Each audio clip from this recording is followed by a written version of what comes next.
The Ordinary Council meeting of the 24th of February 2026 held in Council Chambers at Level 2, 388 Hay Street, open at 5:34 p.m. Welcome to all those present in the gallery, and if anyone's watching online, good evening to you too. On behalf of the City of Subiaco, I acknowledge that the land we're meeting on is the traditional land of the Whadjuk Noongar people, and I recognise their ongoing connection to this land. I'll take attendances now, and I see 8 councillors in person in front of me, which always makes for a great meeting, and a mayor makes 9 elected members. And we've got our CEO and his executive leadership team here in person as well, supported by a number of other staff. So good evening to you all. Leave of absence requests. There were none submitted prior to the meeting, but are there any to submit this evening?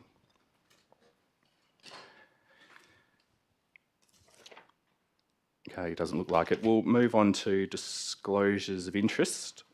I think there's a few more here than we had at the ABF, and that's quite all right. Councillor Powell, a disclosure for item C1. Yes, Mayor. Yeah, thank you. I think that suffices. Sorry, a question? If I may clarify, though, I also made a proximity declaration last week. It's been advised by governors that it's been clarified that that proximity declaration was not required because it was not a direct planning or zoning matter. Yes, yeah, understood. So I will be. So we're talking about C1.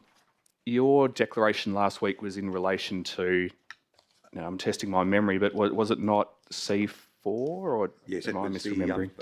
Yes, it was the heritage. Okay, so on C1 this evening you're making an impartiality declaration? Yep. Would you like me to read it out or? I think so, because that's a different item, so please do. Okay, I, Richard Powell, wish to declare an interest in agenda item C1 to be considered at its meeting tonight. The type of interest I wish to declare is impartiality due to clause 22.2 of the Code of Conduct for council members, committee members and candidates. The nature of my interest is I know the family of the applicant. Thank you, Mayor. Thank you. Okay, Councillor Fife, an impartiality interest declaration on C1 as well. Yes, I, Danny Fife, wish to declare an interest in agenda item C1 to be considered by Council at its meeting on the 24th of February 2026. The type of interest I wish to declare is impartiality pursuant to clause 22.2 of the Code of Conduct for council members, committee members and candidates. The nature of my interest is I have a long friendship and association with both the applicants and the people who have raised objections. Thank you. Councillor O'Connor, an impartiality declaration on C1 also. Thank you, Mayor McMullen. I, Penny O'Connor, wish to declare an interest in agenda item C1 to be considered by the Council at its meeting on the 24th of February 2026. The type of interest I wish to declare is impartiality pursuant to clause 22.2 of the Code of Conduct for council members, committee members and candidates. The nature of my interest is I'm friends of the owners of 123 Heytesbury Road, and they have spoken to me about the application. I know the father of the landowner socially, and the landowner has also spoken to me about the application. Thank you. Councillor Powell, the declaration on C4, which I think we were talking about earlier, you've clarified that last week you declared a proximity interest, but it's probably better described as an impartiality interest, and that's item C4. So I think that's noted and understood, so thank you. And I confirm that I declared an impartiality interest last week in relation to item C4 also. Reason being I live in the Shenton Park precinct that's the subject of the Heritage Survey. Councillor Burns.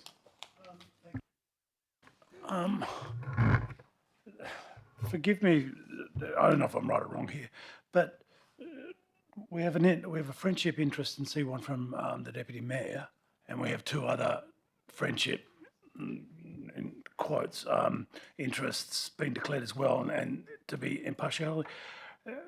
Is these decisions of the council that we should be deciding whether or not the friendship crosses, I mean, friendship is a defined term, I thought, with regards to mental interest.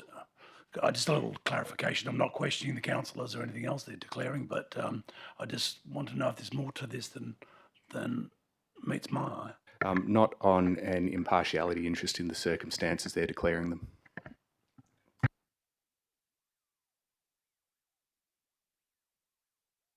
Okay, so I don't think there are any more disclosures to make this evening. There were no public questions previously taken on notice, so we'll move to public question time. We've got several submitted prior to this evening's meeting. We will begin with Josh Egan of York Street, Subiaco, with 2 questions. Mr. Egan, thank you.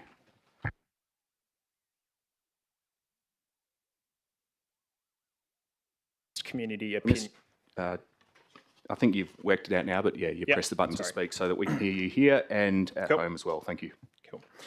How is the City of Subiaco ensuring they get a balanced community opinion on the Civic Centre redevelopment rather than just listening to those who oppose any progress? Yep. And second question is, what validation occurs on petitions put forward to the City to ensure those who sign it are accurately informed and are actual people within our community? Thanks for the question. Director Corporate Services, if you'd like to take those. Thank you, presiding member. So question 1, the City has sought to obtain feedback from as many people as possible as to what they'd like to see in the Civic Building and Gardens. We've been really proactive in promoting the opportunity to provide feedback, including engagement through social media channels, listening posts, walking tours, hard copy surveys, postcards, newspaper advertisements and brochure drops to all households in the city. So we've got some pretty good awareness out there. We've engaged in many one-on-one and group meetings with diverse groups like the Seniors Coffee Club, the Subi Voice of Youth, the RSLs, the Subiaco Tree Canopy Advocates and the Subiaco Primary School Board, as well as various community members that have shown an interest. We've also monitored social media dialogue as well as letters to the editor of press of local outlets. All feedback received will be provided to Council at the close of the consultation period. It will then rest with Council to consider how the feedback received informs its decision making. With regards to your question about petitions, so there is a sense of a formal petition where the City's Meeting Procedures Local Law 2013 outlines the formal requirements for petitions to be put to the City. So this is summarised on our website, which says that petitions must, amongst other things, be made by electors of the district, state the request on each page of the petition, contain the names, addresses and signatures of each elector and the date each elector signed, and contain a summary of the reasons for the request. There's a couple of other things as well. Petitions are vetted by the City's governance officers in regards to those criteria. If a petition meets those requirements, then a relevant employee is to deliberate and report on the matter that is the subject of the petition, and that's in accordance with our local law. Petitions that don't meet those criteria may, of course, still be sent to the City or to elected members as informal petitions for consideration. Thank you.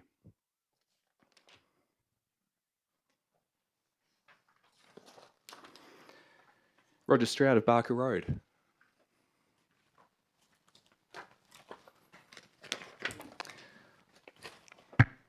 If I may speak on his behalf, he's still childminding. Okay, Stephanie Stroud of Barker Road. Thank you. My question relates to the Norfolk Island pine that risks being removed for the current civic proposal. The Norfolk Island pines of the civic precinct are considered unique for their healthy condition, age and their grove-style planting. The City has stated they're retaining all the mature Norfolk Island pines. Community members are likely to assume that this means the retention of all the Norfolk Island pines. However, there is one large pine less mature than the others that proudly stands in front of the old council chambers. It was planted as part of the succession planting for the grove. The age is uncertain. Does this removal involve a transplanting, and where will the tree be located? And the second question is, has any professional analysis been done regarding the risk to the tree's survival upon uprooting and transplanting? Thank you. Thanks for the questions. I think they will both be taken by the Director of Corporate Services, Ms Wollaston.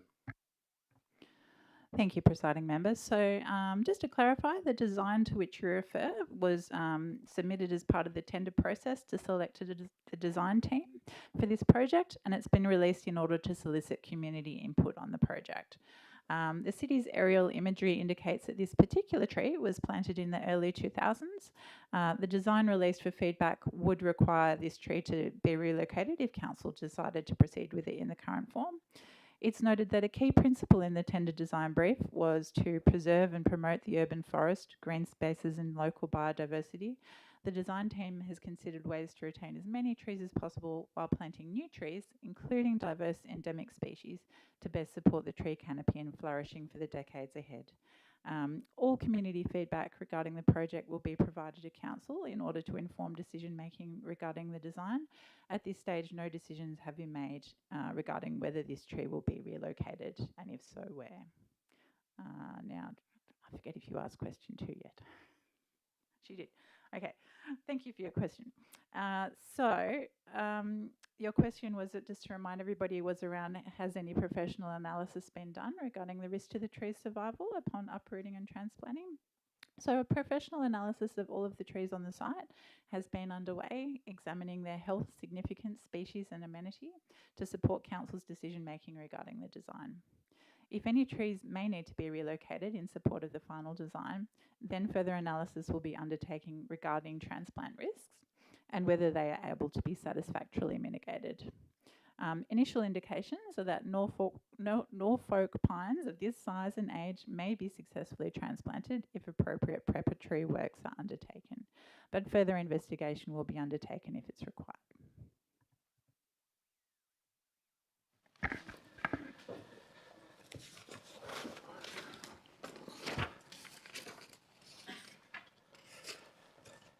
Two questions from Stephanie Stroud of Barker Road.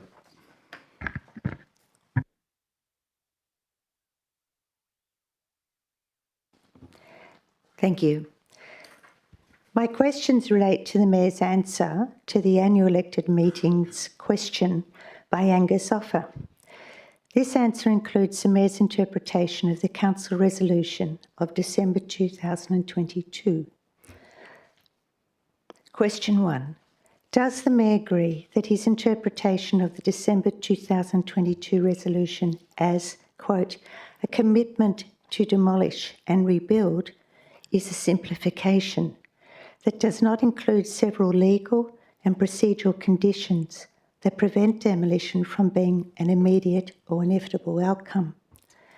And question 2, does the Mayor agree that if Council fails to meet all the legal and procedural conditions, that the default state is the retention and further investigation of the existing building?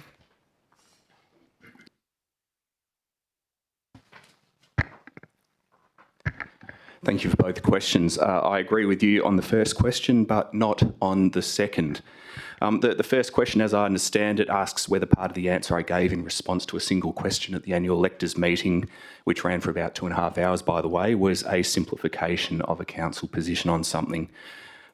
You call it a simplification, I call it a summary or an abbreviation. The answer to your first question, Ms Stroud, is yes, of course, it was a summary or an abbreviation. But in case there is any ambiguity, let me clarify. The crux of the question that I think we're talking about was asked by an elector, and he asked whether council had considered a refurbishment of the old building. And the answer then was yes, and the answer now is yes, this has been considered. Just like at the annual electors meeting, I'm not going to read out the December 2022 council resolution in full word for word because there are 4 detailed parts to it. But it's online for all to see. The city is even linked to that, plus all the other resolutions that council has carried since 2021 in relation to the Civic Precinct project, because we want people to understand the resolutions that have got us to this point. As to the second question, Ms Stroud, I think the emphasis of your question needs adjustment. I think you're almost preempting some kind of failure to meet procedural or legal steps that haven't occurred and are not going to occur. So I'll answer your question not by reference to failures to meet procedural and legal steps, but I'll speak to what must happen for this project to proceed. The way it works here is that council resolves things and our staff implement them, and I think our CEO is pretty crystal clear that when council has given him a recommendation, it must be implemented. The 2022 resolution says what it says and it means what it says, and as I mentioned earlier, it's a four-part resolution with four detailed parts to it. But in 2022, a clear decision was made 8-1 in favour of a demolition and rebuild as opposed to a refurbishment. And at the risk of simplifying things again, I will again note there are four parts to the resolution. Each one must be read in full to understand what council resolved at the end of 2022. But true to the 2022 resolution, the old building's still there. It's still there because council's not ready for it to be demolished as per the requirements of the 2022 resolution. Look, Ms Stroud, I note you're going to make a statement about this item later on, and it seems that you will explore, as you have every entitlement to do, what you understood the resolution to be in your mind when you cast your vote back at the end of 2022. And you'll also quote a couple of former councillors, which is a curious strategy, but again, it's all minuted, it's all there for you. It's not minuted, sorry, but it's online, it's there for you to go back and check. But the source of truth is not what was said in debate by 1, 2 or even 3 people. The source of truth is what council resolved in 2022 and was minuted at the end of that meeting. And that resolution is published online and it's conveniently linked to on the city's project page for the civic precinct process. So the reality is 3 years and counting have passed since the end of 2022, and the city, quite frankly, has been pursuing a course that we resolved to take all that time ago, back in 2022. Thank you.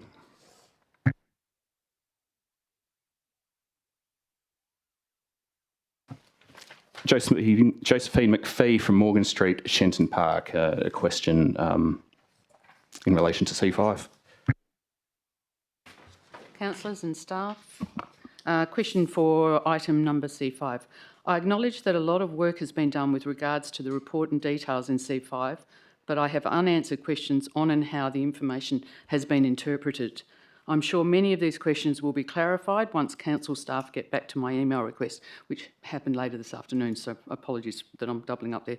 But as I can see the traffic in Morgan Street increased by approximately 10% between the measurement periods, could council please consider having this agenda item deferred until questions are answered, and as I may wish to ask for traffic calming measures in Morgan Street as part of the council's consideration to this agenda item.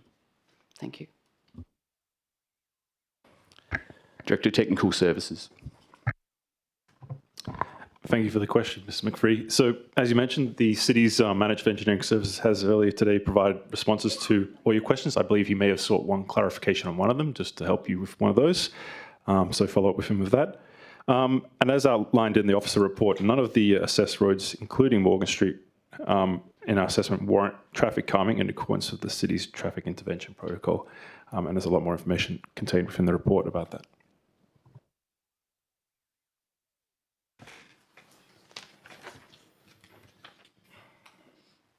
Okay, a question from Peter McDonald of Onslow Road, Shenton Park. Mr McDonald.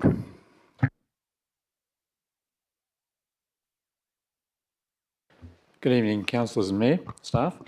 My question is about Safe Active Streets agenda item C5. At page 40 of the agenda papers at table 1, headed traffic summary, vehicle traffic volumes are provided for Onslow Road for a week in July 2024 and a week in October 2025. The traffic volumes appear to be on the basis of total average vehicles per calendar day, as distinct from per weekday, counting vehicles in both directions. Attachment 1 of this agenda at PDF page 1669 shows the Onslow Road traffic measurement location used was between Smythe and Hopetown and in the immediate vicinity of the Rosalie offsite kindergarten entrance on Onslow Road. The traffic volume data provided for Onslow Road indicates the average daily traffic volume increased by about 10% between the two measurement times, being a 10% increase in a year or so, which is more than 3 times the rate of population growth in the city, so quite substantial. Main Roads of WA provide a traffic map site which provides historical traffic count data for Onslow Road at a location just east of Hilda Street. Now, Main Roads quote their traffic counts on the basis of total average vehicles per weekday, not per calendar day.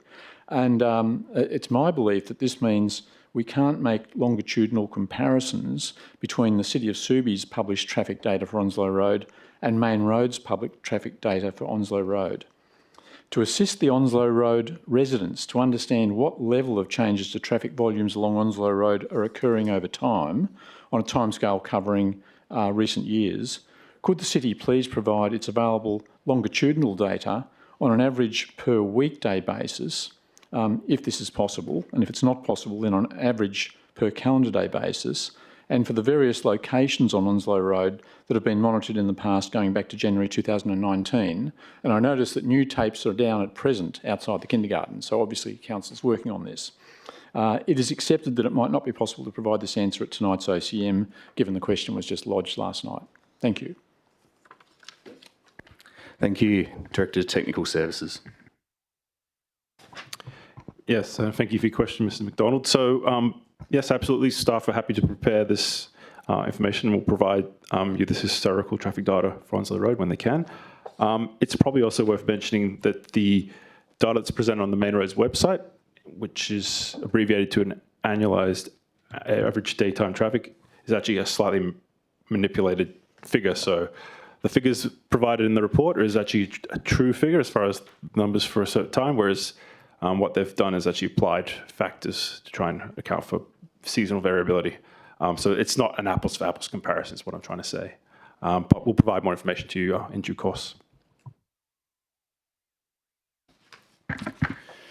Thanks, Mr. Hambley. That brings us to the end of public question time, so we'll move on to public statements. I see a number of statements have been submitted in relation to items C1 and C6 on tonight's agenda.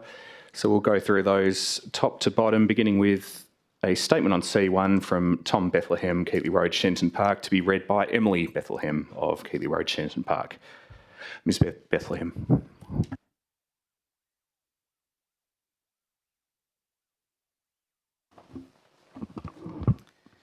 Councillors, my apologies for being unable to attend in person, and thank you for the opportunity to speak. Shenton Park and Subiaco have been my home for most of my life. Since 1987, I have lived in the following homes in the area: 3 Californian bungalows on Derby Road, a new build on Excelsior Street, a heritage home on Morgan Street, a new build on Rockaby Road, a Federation home on Churchill Avenue. We rented our first home, a Federation on Rupert Street, a Federation home on Gloucester Street. In 2016, we purchased former Mayor Tony Costa's house on Keighley Road. Following a significant renovation on Keighley and the arrival of our 3rd child, in December 24, we were delighted to purchase the beautiful yet neglected home at 129 Heytesbury. With that context in mind, we set about carefully and methodically planning our renovation, trying to optimise development outcome that meets the complicated needs of existing dwelling of heritage significance, double frontage, sloping block, sewer main, a growing family, and heightened sensitivity among surrounding neighbours following the 2022 development application. We commenced diligence to understand the constraints, including a new survey of the property and sewer, detailed review of the previous development applications, a deep understanding of the LPS 5, heritage requirements and R codes. We then engaged genuinely with our neighbours. With our southern neighbour, we relocated the garage to improve the amenity of those homes. We lowered the height of the property to ensure minimal overshadowing on the southern properties. To be precise, 1/3 of one window is overshadowed during the winter solstice. Our southern neighbours have signed Form 1As. We thank them for their ongoing support. We worked with our western neighbours, providing shadow diagrams to illustrate their courtyard and living spaces would retain full natural light, to illustrate their courtyard and living spaces would retain full natural light. Now that we are tenants, we appreciate the value of that morning light and are pleased that it remains. We engaged early with the city, beginning planning meetings in October 24. We commissioned a Heritage Advisory Service report which fully endorsed the proposal, and we adopted all its recommendations. And I quote that heritage statement: "Work is pushed to the south of the eastern gable and is single storey and simply expressed when viewed from Heytesbury Road. And the bulk, scale and proposed materiality is quite recessive and will allow the original 1915 house to be read as was originally intended." Sure, we haven't heard that beep before. This is new technology, but I think it's like the old one, and at 2.5 minutes you get a warning, and then you'll cut off at 3, and I'm eating in your time now, so just keep talking. Press the button and take what you need to finish. We acknowledge that we are renovating under a different set of council guidelines than those applied to our neighbours before us. However, we believe this proposal clearly meets the aims of LPS 5, which is a contemporary scheme that aims to balance increased housing with local character, emphasise high quality, responsible development and protect heritage. Throughout this arduous process, we have been reasonable, pragmatic and responsive. We are simply asking that the application now be assessed on its planning merits and the expert advice before you. Council, we respectfully ask that you endorse planning's recommendation and approve our application. Thank you. Thanks for the statement. The next statement comes from Amanda Butterworth of Hammersley Road, Subiaco, with a statement on C1. Thank you, Mayor and Councillors. I'm Amanda Butterworth. I'm a town planner based in Subi with 18 years' experience. I represent the owners of 123 Heytesbury Road, who reside to the immediate east of 129 Heytesbury Road. The application does not meet a number of the deemed to comply R code provisions, and in our assessment does not meet relevant design principles nor provisions of the city's local planning policies. So there are planning and heritage grounds to refuse the application. The proposal does not satisfy the deemed to comply setback to the eastern boundary. Wall planting is proposed with steel trellis and blank wall, which will be what our clients will see and will dominate their view to the west until the planting is mature. The 2-storey wall, setback 1.6 metres, is adjacent to the primary outdoor living space of 123 Heytesbury. The building bulk that the wall presents will have an undue and adverse impact upon the amenity of 123 Heytesbury. The setback does not meet the deemed to comply nor design principles and is grounds for refusal. The building height, the deemed to comply height is 5 metres and this proposal is up to 6.7 metres. The building height and associated amenity impacts that the development presents to 123 Heytesbury is unacceptable. It does not meet the deemed to comply nor design principles and is grounds for refusal. The levels proposed in this application create not only adverse impacts upon the neighbours, but also the streetscape. The floor level of the addition will sit over 0.5 metre higher than the finished floor level of the existing house at 129, and will also sit higher than the finished floor level of 123 Heytesbury. The houses on the southern side of Heytesbury Road have floor levels reflective of the street level, and if approved, this addition will sit 0.5 metre above the floor level of the existing heritage house. The alfresco at the front of the addition will sit over 1 metre above the existing ground level. The application also proposes significant filling adjacent to the eastern boundary common with our client's property. As seen in the eastern elevation, there is significant retaining adjacent to the eastern boundary with site works up to 1.6 metres, which we consider totally unnecessary. The site works do not satisfy the deemed to comply or design principles and are also a ground for refusal. 129 Heytesbury is a heritage listed property and is identified as having considerable contribution to the overall heritage of the area. As seen on the streetscape elevation, the top of the proposed parapet of the addition sits almost as high as the top of the gable of the existing roof. The use of parapet and the roof form proposed do not complement the roof form and pitch of 129 Heytesbury or the roof form and pitch in Heytesbury Road in general. The roof form is not in harmony with the established character and visual amenity and introduces a completely new roof form and pitch to this heritage streetscape. The floor level and roof form does not maintain the integrity of the heritage streetscape, which is characterised by pitch roof and consistent floor levels. Sorry, same thing. And look, I don't even have a stopwatch in front of me, but I'll just ask a couple of questions without the mic on.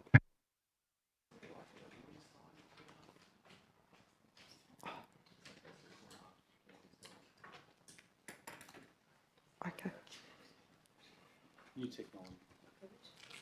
Yeah, okay, so we often yearn for the old days in Subiaco. On this occasion, we've lost the 2.5 minute warning signal. We get one at 2 minutes and 55, and at 3 minutes the mic cuts out, which is pretty hard to work with in the space of 5 seconds.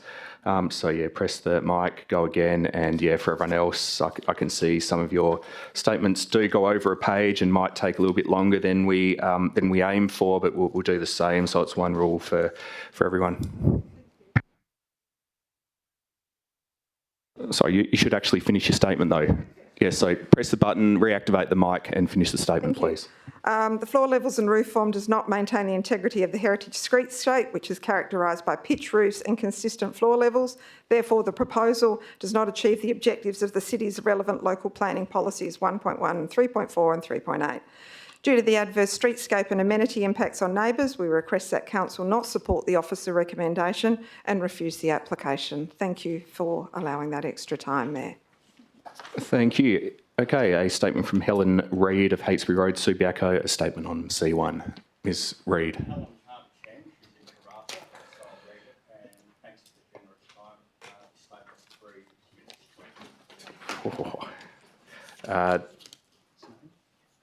Roger. Remind me of your last name? Fletcher. Yeah, also of Heytesbury Road, Subiaco. Thanks, Mr Fletcher. Mayor McMullen, Deputy Mayor Rick Powell, councillors and staff. Thank you for your time considering this development after many objections. Thanks for your time when I stood in front of you in 2022 on a similar 129 development proposal. I'm sorry we and you have to start again. I'm sorry your main 2022 approval of the development with a 3.6 metre setback, natural ground levels at the boundary and bulk pushed up where it has less impact was overlooked. The exceptions to the R codes and design principles and massive loss of amenity are well documented in the many objections. These are obvious when visiting the site, but they're hard to see on the plans. There are even more impacts that the city's planning team say are not planning matters that can be considered on our boundary. Replacing our shared Jared Fensham wall, footing excavation putting our rammed earth wall compaction at risk, fence line uplifting of paving, buried water conduits, brickwork and limestone barriers, hacking of root systems of fruit trees that provide fruit, shade and screening, front yard pool right next to our main bedrooms, and so on. These, along with historical middle third development rules, further increase the loss of amenity. We renovated on a smaller block when this policy was in place. We weren't happy with it, but we complied. We made sure we did not affect the heritage area, kept a small pool and all back lawn, and developed using a similar footprint to the existing footprint with all neighbours' support. In 2014, we were held to the rules of the day and complied. In 26, we asked 129 should be held to the current rules of the day and comply. No exceptions, especially given how much larger this block is. 3 successive versions of the proponent's plans offer us no change to setbacks, wall height, length, roof type, height, floor level, ground levels, excavation or height of the screening. The recent minor changes make no difference. They won't be seen unless the fruit trees die. The climbing trellis greens but doesn't change the wall size, height, length or location. As neighbours, we want the 129 block developed, but not with unfair, inequitable impacts on others or precedents that undermine the integrity of the heritage area. The impact is shattering. Instead of enjoying sky to the west, we'll have a massive development just off our boundary towering over all. Visible and dominant when we lounge on our sofa, visible and dominant when we sit on the dining table, visible and dominant when we're working at the kitchen bench, visible and dominant when we are anywhere in the backyard. 3 more lines. When we peg our washing, the neighbour's feet on the raised fence line walkway will be above my head and this far away. To screen it, a 1.6 solid masonry wall over 10 metres long will be added on top. Another great, big, beautiful wall, pardon the pun. If approved, this massive development of walls will be the most visible and dominant feature of our outdoors and indoor and prime living areas, irreversibly. We're exhausted from having to repeat this process over and over again. I implore you and encourage you to refuse this application.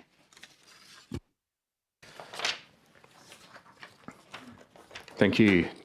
Petra Flory of Hensman Road, Subiaco, a statement on C1.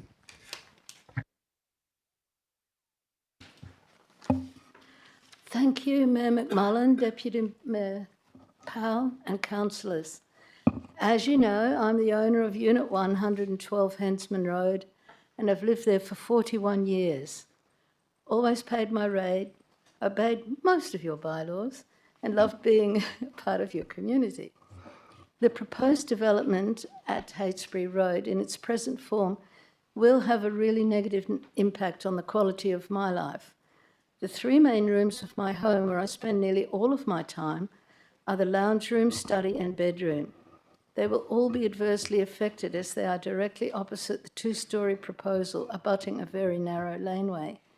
The sheer bulk of this building will severely impact my current amenity in relation to sunlight and my only view to the north. Furthermore, as I need to use the lane to get to my letterbox and take out the rubbish bins, the additional traffic generated by the multi-car garage frightens me, but I understand this is not a town planning consideration. Also, the potential noise and light pollution directly opposite these rooms could severely affect my lifestyle. I personally feel that more support is provided to the proponents and the professional consultants than to the existing residents like me who cannot afford to engage professional consultants and have no other avenue than to come before the council and personally plead their position, as I'm doing now. I think that's grossly unfair. The proponents did contact me in February 2025 to discuss their plans. I believe they acted in good faith and were very willing to comply with what the council recommended. I initially then agreed and signed their declaration to support them, not fully understanding how the proposal would differ significantly from the proposal already approved by Council in May 2022. Having seen the publicly available plans, I am now more aware of the full implication of this development and the negative impacts it will have on my amenity.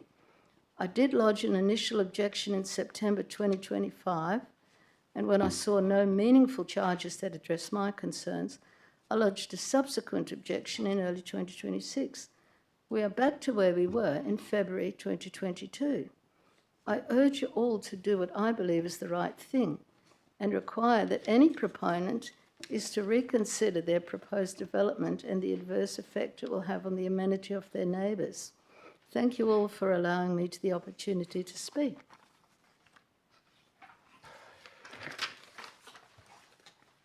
Thank you. The next statement is from Barbara Milich of Rockaby Road, Subiaco, a statement on C1.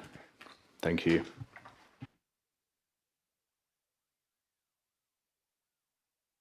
For the opportunity to speak with you tonight.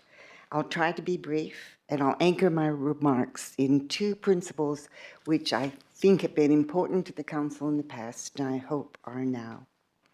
I speak as a 40-year resident of Subiaco and homeowner for 34 years of 122 Heytesbury Road, which I sold late in last year to move to a smaller dwelling.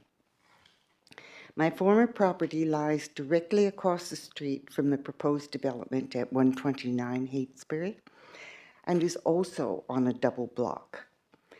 It is classified by both the state and I believe the national trusts as listed and is listed in the Subiaco Heritage Register, partly because of its architectural value and partly because of its historical significance as the once residence of Henry Dalglish, the 6th Premier of Western Australia. About 10 years ago, my neighbours and I unanimously supported adding our homes, some of which are on the Subiaco Heritage Trail, to the designated Union Redford Heritage Conservation Precinct in order to ensure that the character and amenities of our neighbourhood would be preserved to the best degree possible. I say this by way of introduction in order to say that the two things that I do hope are important to the decision the Council makes, and those two things are the notions, the principles of heritage and neighbourliness. Heritage should not be and must not be a buzzword for developers and planners. It means that when one is fortunate enough to purchase or inherit a property like the one at 122 Heytesbury, all care must be taken to preserve for future generations its heritage values. The 1985 renovation at 122 Heytesbury not only made it fit for contemporary living then and now, but it also adhered to that principle of heritage values and the amenities of the streetscape. That restoration, like the one at 129, was also a partial two-story development, but it did not impact on the amenities of neighbours. That renovation, like the proposed one at 129, also provided for one or more parking spaces, but did not impinge on the livability of the houses to the left and the right, the back and the front. That renovation, like the property at 129, included the installation of a swimming pool, but was not so arrogant as to place that pool in the front yard with all the deleterious consequences of noise for neighbours and a shield fence of disproportionate nature to the neighbourhood. And so now, to my other principle interlinked with that of heritage, and that's the principle of neighbourliness. I was fortunate, I'll just remark that across the years, 34 years, I was fortunate enough to have been blessed by neighbours who, when they developed their own properties, would come to me, consult with me, took me into their homes, explained their plans, and made sure that their developments, their amenities did not impact negatively on mine. And I hope that's a primary consideration of council members. Thank you. Thank you. A statement from Nikki Kinsella of Union Street, Subiaco, also on agenda item C1.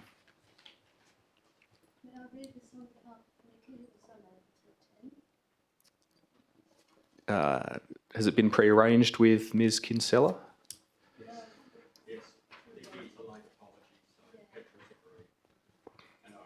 Oh, so he is it. Okay, sure.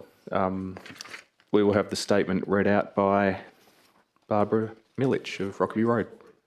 Sorry, Petra Flory of Hensman Road.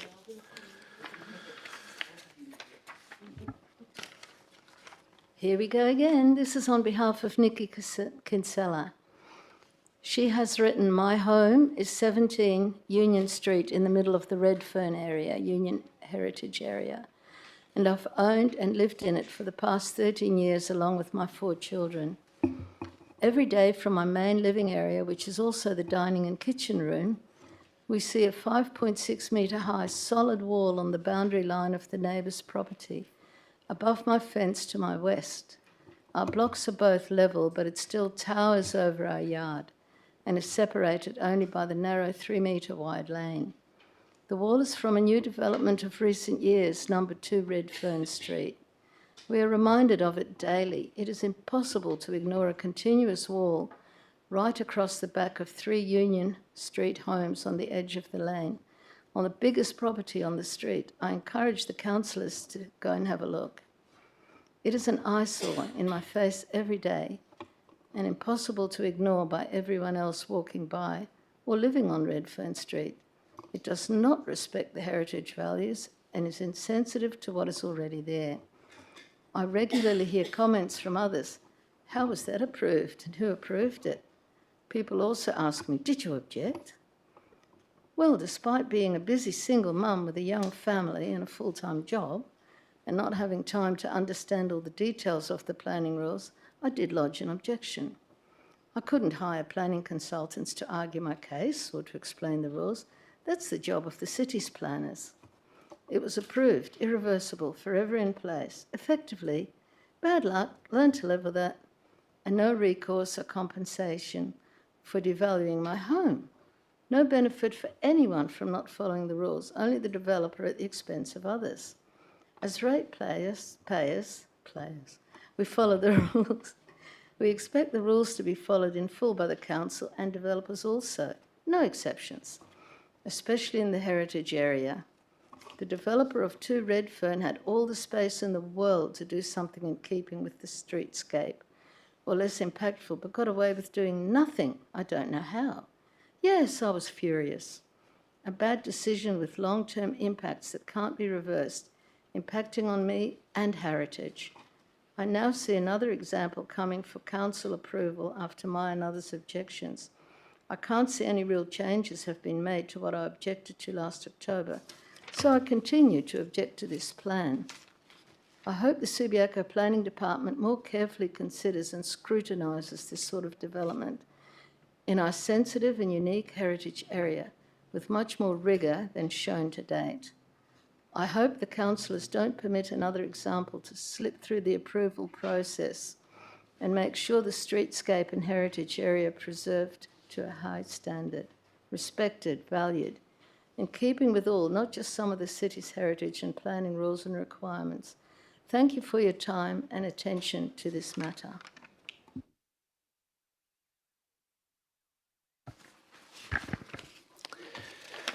Thank you.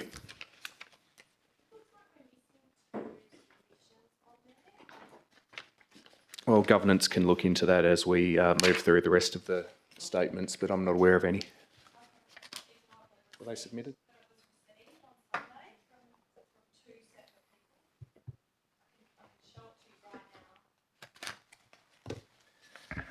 You've got an email receipt from the city saying it was received, do you?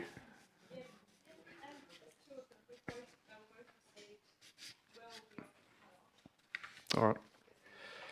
I assume they're both in relation to C1?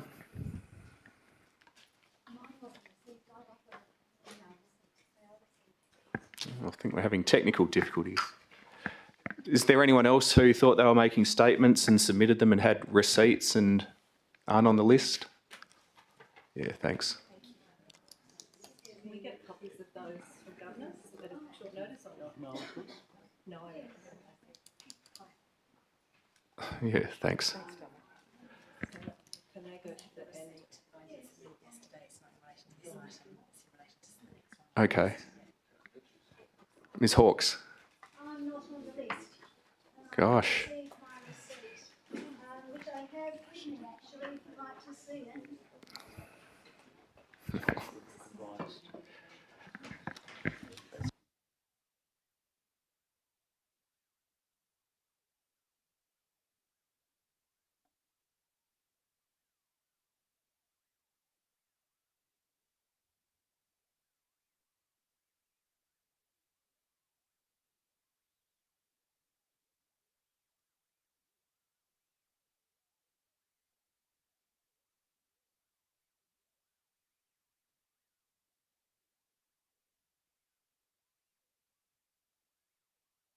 All right, so how many statements were there to go on C1? 2 or 3? 3, okay. We'll take them one at a time. If you could say who you are and where you're coming from. We'll hear 3 more statements on C1.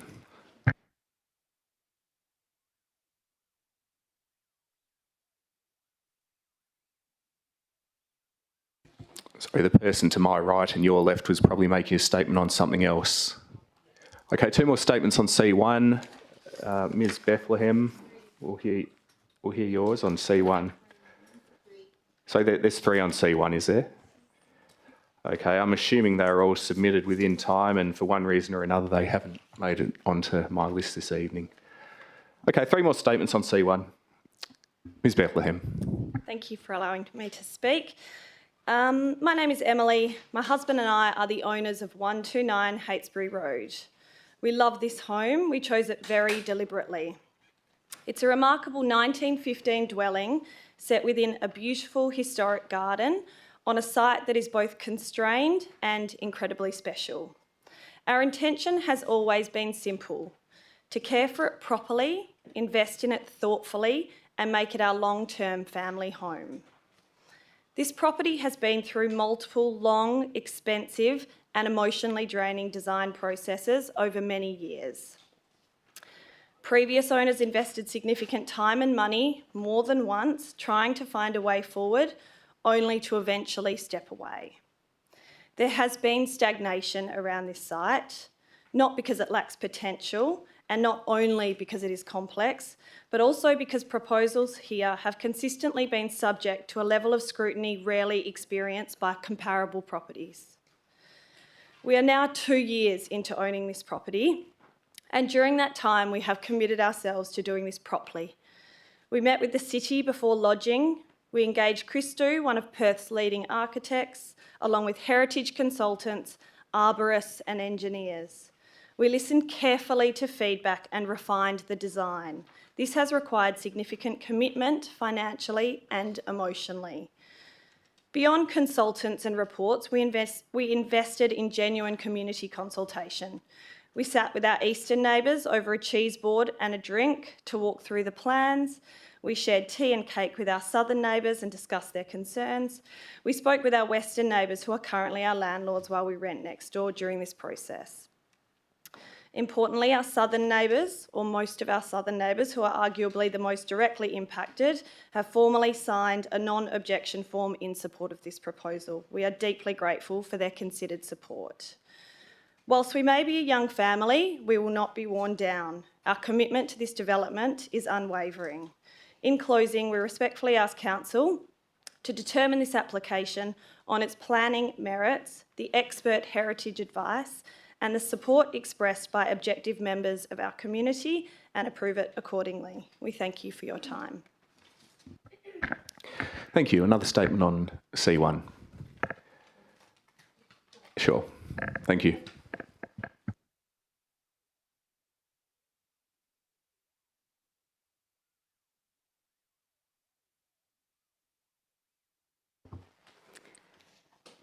Good evening, Mayor, councillors and everyone else. I own my own home in Heytesbury Road and live there with my family. My family have actually been in Subiaco since 1919, so I have long established connections with this community. We have faithfully restored our 1903 home using old photos of the property for reference, removing any inappropriate features that were added and later date, and replacing those original features that were removed and lost by previous owners. Our home is a significant contribution to our streetscape. We are in a row of 5 properties that were recently heritage listed and recorded as having exceptional significance. Most of them are on very tiny blocks with small front gardens. When I walk from Rockaby Road down Heytesbury to Hensman through the heart of the city's heritage area, every roof is gabled. There were no flat or boxed roofs, despite many extensions and developments over the years. They are all corrugated iron or tiled. From what can be seen on the north side and on the south downward sloping side, all developments along the street follow the natural ground levels right through to Hensman. There are no examples where ground level build-up exceeds the half a metre requirement in the codes. There are no front yard swimming pools in the heritage area, and there is consistency with fence-to-fence gardens in all yards contributing to the streetscape, with only a few long-established crossovers and parking bays sprinkled in between. I am astonished to see a development application on a much larger block with a house listed as making considerable contribution to the heritage area, proposing a large, bulky new extension filling the rear half of the block, proposing a big build-up above natural ground levels with a new, to the heritage area, roof form and pitch.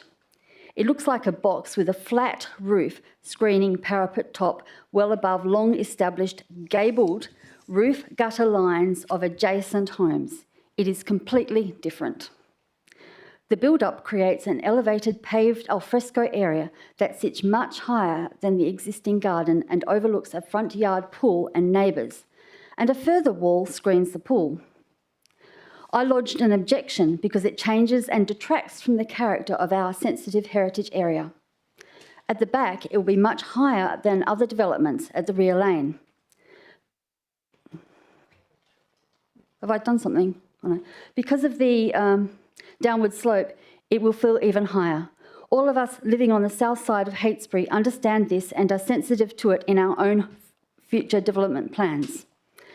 I'm even more astonished to see a Subiaco Council planning recommendation to approve, while the planning and heritage issues in my objection were not addressed in revised plans. There are clearly big variations requested to planning rules which were apparently acceptable to the planners. These variations are not acceptable to the community. I expect full compliance with all planning requirements, especially on very large blocks, where there are so many more options available than the options available to smaller blocks like ours. This ensures the heritage area is not undermined by development detrimental to streetscape and our community. I encourage the elected representatives to carefully consider this application and sensitively uphold and protect the unique heritage values of our unique heritage area and community. Thank you. That was Jennifer Newey, if I'm not mistaken. Remind your street address, please. Heytesbury Road, Subiaco. Thank you. And a final statement on C1.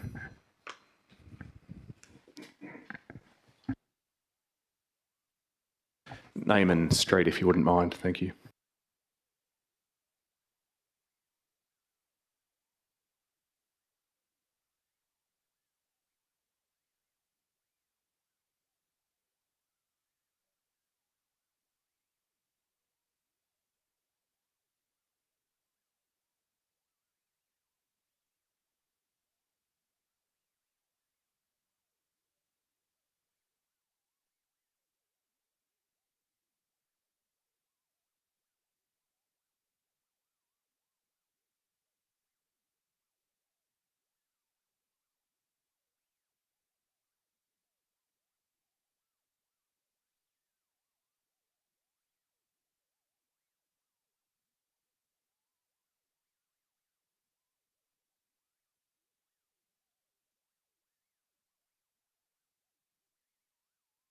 Have.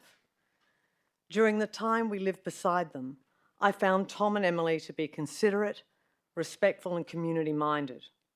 They maintained their home to a very high standard, communicated openly, and were always thoughtful about how their actions affected others in the street and in everyday life. They are authentic, long-term residents who care about the heritage of their site and genuinely connecting to the surrounding community. They are not developers looking to maximise profit. What concerns me most about 129 Heytesbury Road is the cycle of delay this property has been caught up in, enduring years of repeated and seemingly focused ongoing opposition, and to what end?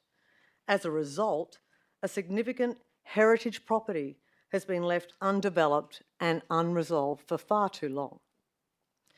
At some point, continued obstruction prevents sensible, well-designed progress.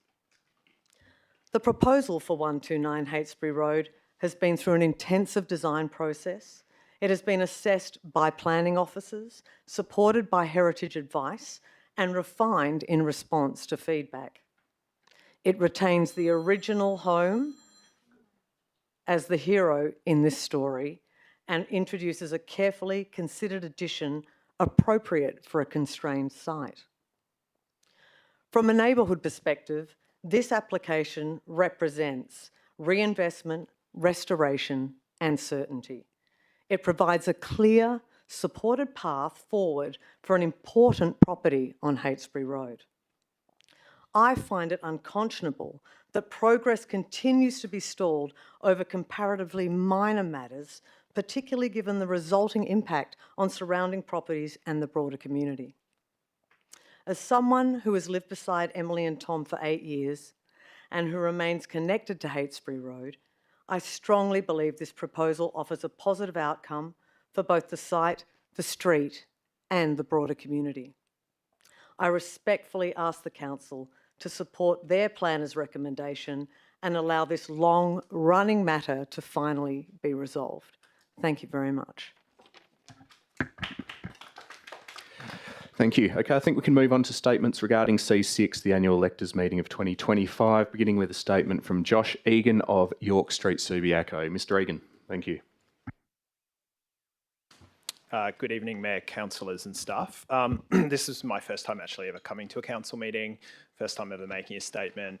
And the reason why I've come forward this evening is because I'm concerned around some of the narrative around the Civic Centre and that it's sending out a negative debate. So I've come forward to talk about some of the positive reasons why this project should happen.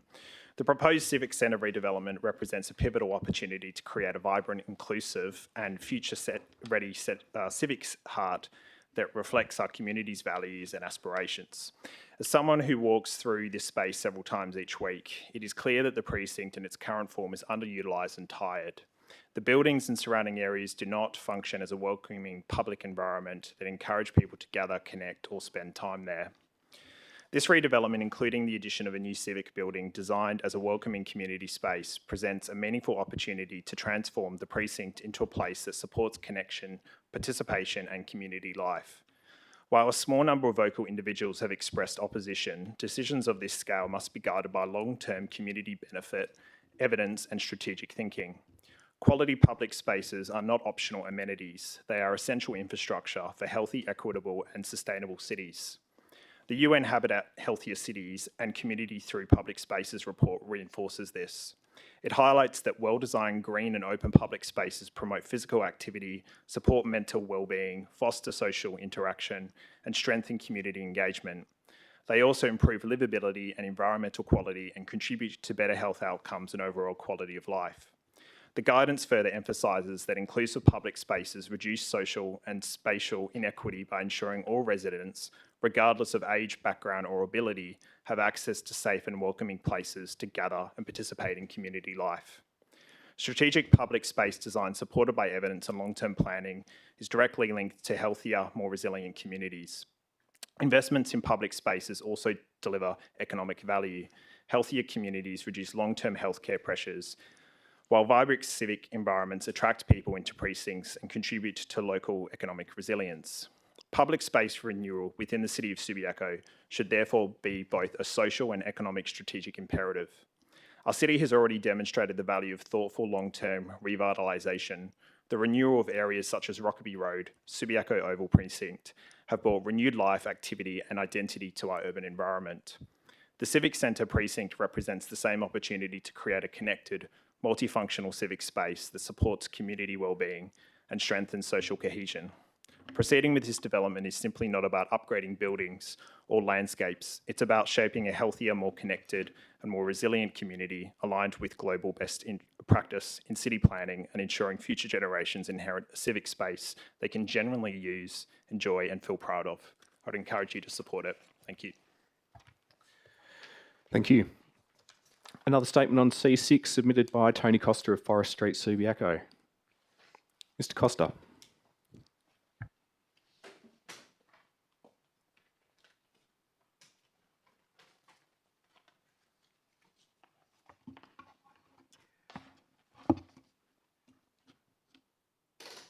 Good evening.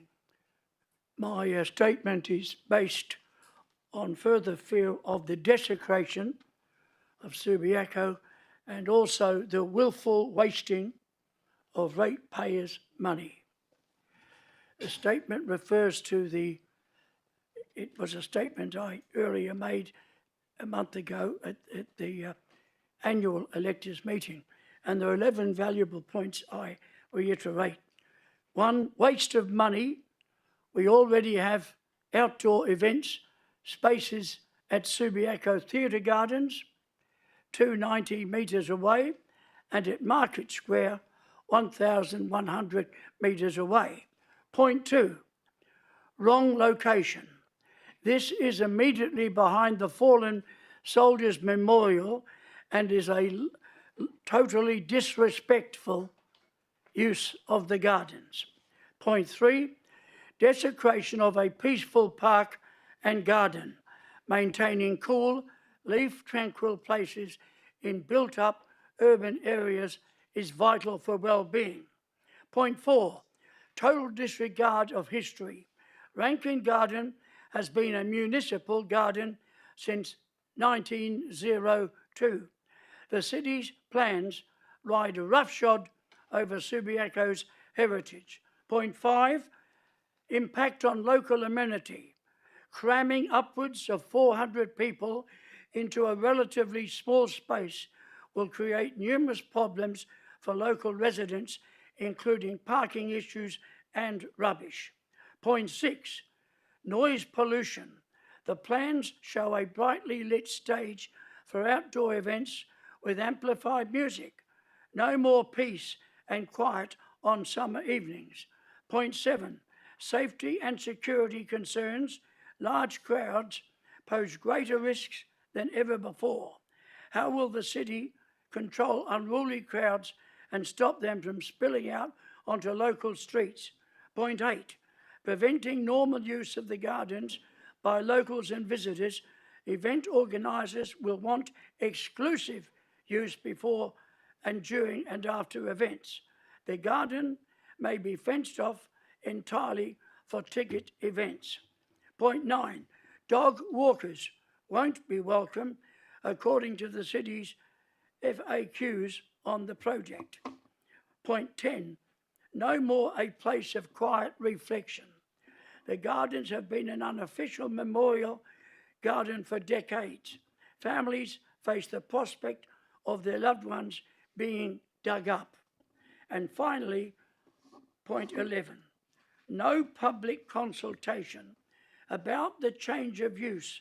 Since 1902, this land has been reserved for use as a public garden.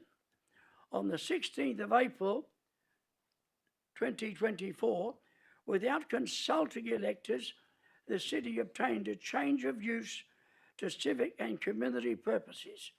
Why weren't electors, dare I call it, democratically consulted? Thank you, Mr. Mayor.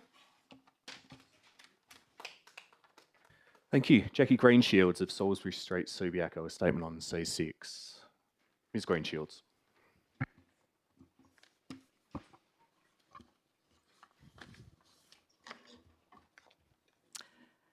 Good evening, Mayor, Councillor, CEO and staff. As recorded in the Government Gazette in 1902, this very small Subiaco Gardens was set apart as a dedicated public garden, and it went from Hammersley Road to the current museum. The two-step tender process used for this, they were never intended to accommodate an intensified multi-level administrative complex. The two-step tender process used for this project excluded meaningful community and site-specific input at the critical design principle stage. By setting those principles before consultation, the city has produced a concept that is fundamentally at odds with the physical capacity of the site and the community expectations. The trajectory of this project demonstrates a clear escalation. In 2022, a 3,000 square metre facility at 20 million is now 64 million. The footprint has increased from 3,000 square metres to 3,400. The undercroft parking has increased from 28 to 40 bays. And this density requires the removal of 30 trees, including a Norfolk pine over 10 metres and a grove of 100-year-old palms previously protected, and possibly a yucca that is part of the early historic garden. The elevated council chamber further intrudes into the garden curtilage, extending hard-built form into the permeable green space and directly driving tree loss and the removal of a well-loved path. The proposal shifts the garden's character from a reflective landscape to an activated festival precinct. Soft lawn is replaced with thoroughfares and built form, and visitors are directed through undercroft areas relying on lifts and stairs rather than simple ground level access to the library and museum. We must consider whether high-density administration functions belong here at all. Why not create a genuine ground-level community hub for term-based activities on this site instead of a hall, and relocate the 160 staff and council chambers to a more suitable location? That approach would preserve the gardens, reduce parking pressure, and respect the land's original purpose. The community feels caught in a David versus Goliath struggle against the project scope that has outgrown both its site and its original intent. The library and museum precinct on Rockery Road already functions as a low-scale, accessible and historically significant civic area. Its flat topography and central location make it ideal for ground-level, community-focused uses that are welcoming to people of all ages and abilities. It's not a constrained commercial lot requiring vertical intensification, deep undercroft parking, lifts and elevated structures. As the area now functions today, in the absence of the council building, the community has come to value its singular focus as a dedicated hub for the library, museum and gardens. The public has already accepted that the council chambers and administration do not need to be co-located here. This site remains uniquely suitable to a ground level community use, and there are far more appropriate strategic options available for the city's admin needs. Thank you.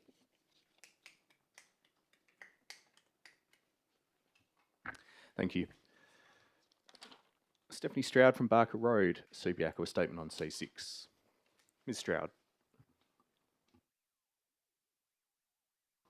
Thank you and good evening. My statement relates to the Mayor's answer to Angus Offa's question, as transcribed in the unconfirmed minutes. The question goes, has consideration been given to refurbishing and extending the existing buildings, and alternatively a more modest sort of economically responsible structure? The Mayor provided the following response. We've considered just about everything. The commitment to demolish and rebuild was resolved by Council back in December 2022. It's all there in the officer report. The reason why it was recommended not to do that are set out there, and that was one of the recommendations which, amongst others, have been fairly strongly endorsed by Council. So yes, we've certainly considered that.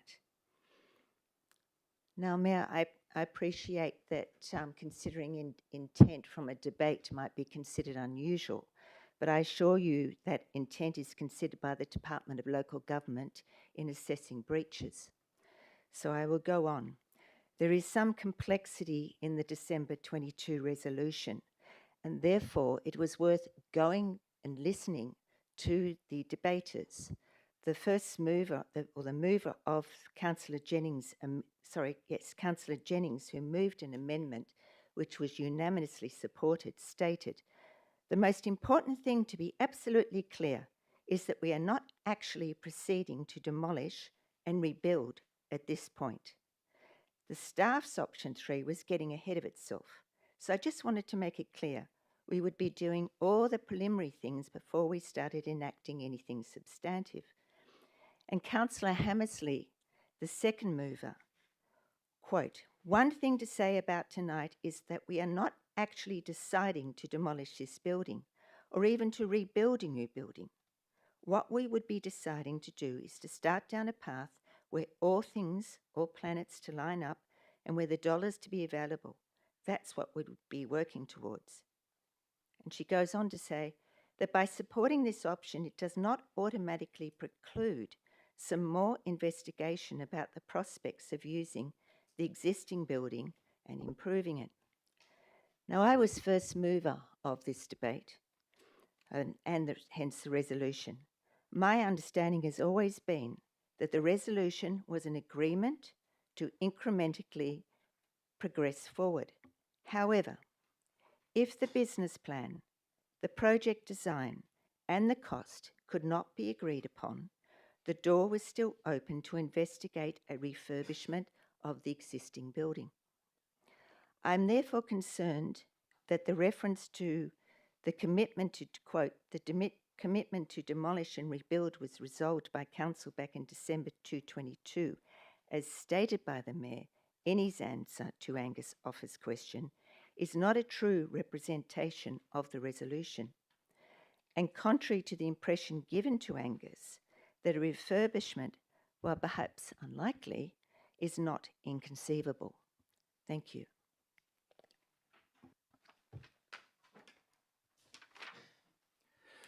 Paul Clements at Barker Road, a statement on C6.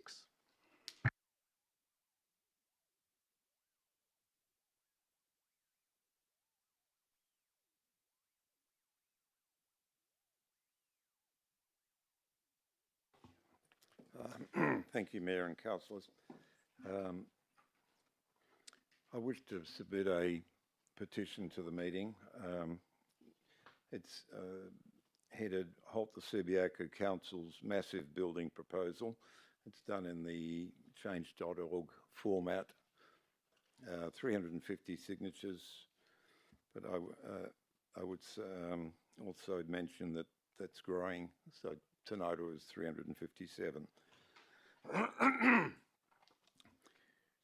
So thank you for your consideration in this matter. Whilst moving around the community, it's almost impossible to find anyone in favour of the project. Some close to the project say if there's 85% against, why would we even consider it? We don't know anyone who participated in the process to design it outside of the council. People raise the following points with me. The proposal doesn't provide facilities that are required in the community. For example, women's shed, art hub, choir facilities, etc. The concentration of facilities in the CBD where there's scarce parking. Facilities that are not seen as necessary in the community. The lack of information regarding the existing community facilities and their continuing function. The cost of the development is seen as massively excessive and unnecessary. Inevitable overruns in cost. The size of the development is seen as unnecessary and unjustified. The time the development will take to complete leaves us in complete limbo for a very long time. A lack of financial information around the project, the ability of management to handle the project, the glass chamber design of the project. The design encourages antisocial behaviour. Amenities should be located in accessible areas as they are in the moment, at the moment. For example, Palms, Shenton Park Community Centre, and of course the library on the exact site. The program would soak up resources and limit future projects, kind of like a white elephant. The building, if constructed, would be expensive to run and maintain. The website was difficult to navigate and skewed towards the proposal. There has been inadequate work to examine the potential use of the existing building, renovated, extended, or used for another purpose. The insurance payment for this fire was stated to be $2 million, indicates there is relatively little damage to the existing building. So thank you, Mayor. There are comments that the community are saying to me loud and clear, and I'd like to submit the petition.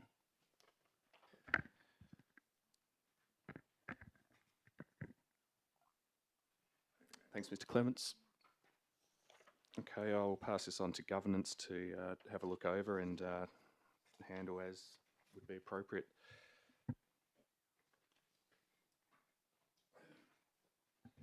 Okay, I note we had a statement apparently submitted by Andrea Hawkes. I forget your street, but I'm sure you can say it for the record, Ms. Hawkes, and it was a statement on C6, no doubt. Thank you, Mayor. Ms. Hawkes. Good evening, everyone. Yes, this statement relates to agenda item C6 and the civic precinct. It covers 3 topics: petition, plants and project parts. I will be submitting an informal online petition to oppose the proposed redevelopment of Rankin Gardens as part of the Civic Precinct project. The online petition is promoted through the change.org website. Change.org verifies that signatures are from real people by verifying each person's email address. Governance Services has advised me that I may submit my petition by email, and I will do this before Friday. The number of signatures is significant. Council will see the final number when I send it through. Supporters of this petition wish to keep Rankin Gardens as it is. In particular, they object to the plans to dig up most of what's there to make way for an outdoor event space behind the War Memorial when we already have theatre gardens and Market Square. This is not just a local issue for electors. It also affects residents who aren't electors, people who work in Subiaco but don't live here, and visitors from Perth, other parts of Australia and overseas. The concept plans show new garden beds with native plants replacing established beds and lawns along Rockaby Road. My written submission on 22nd of December attached an extract from Sabrina Hahn's article in the West Australian on the 7th of November, advocating for retention of lawns for their cooling and many other benefits. I encourage you all to read that extract. I submit that it will be a waste of money and staff resources trying to establish native plantings in an area where exotic plants have grown for more than a century. Soil and growing conditions and requirements are different. Native plants don't like phosphorus, exotic plants do. I asked a world-leading native plant expert whether the soil would be suitable for natives after growing exotics for so long. He said, "That's just a silly concept.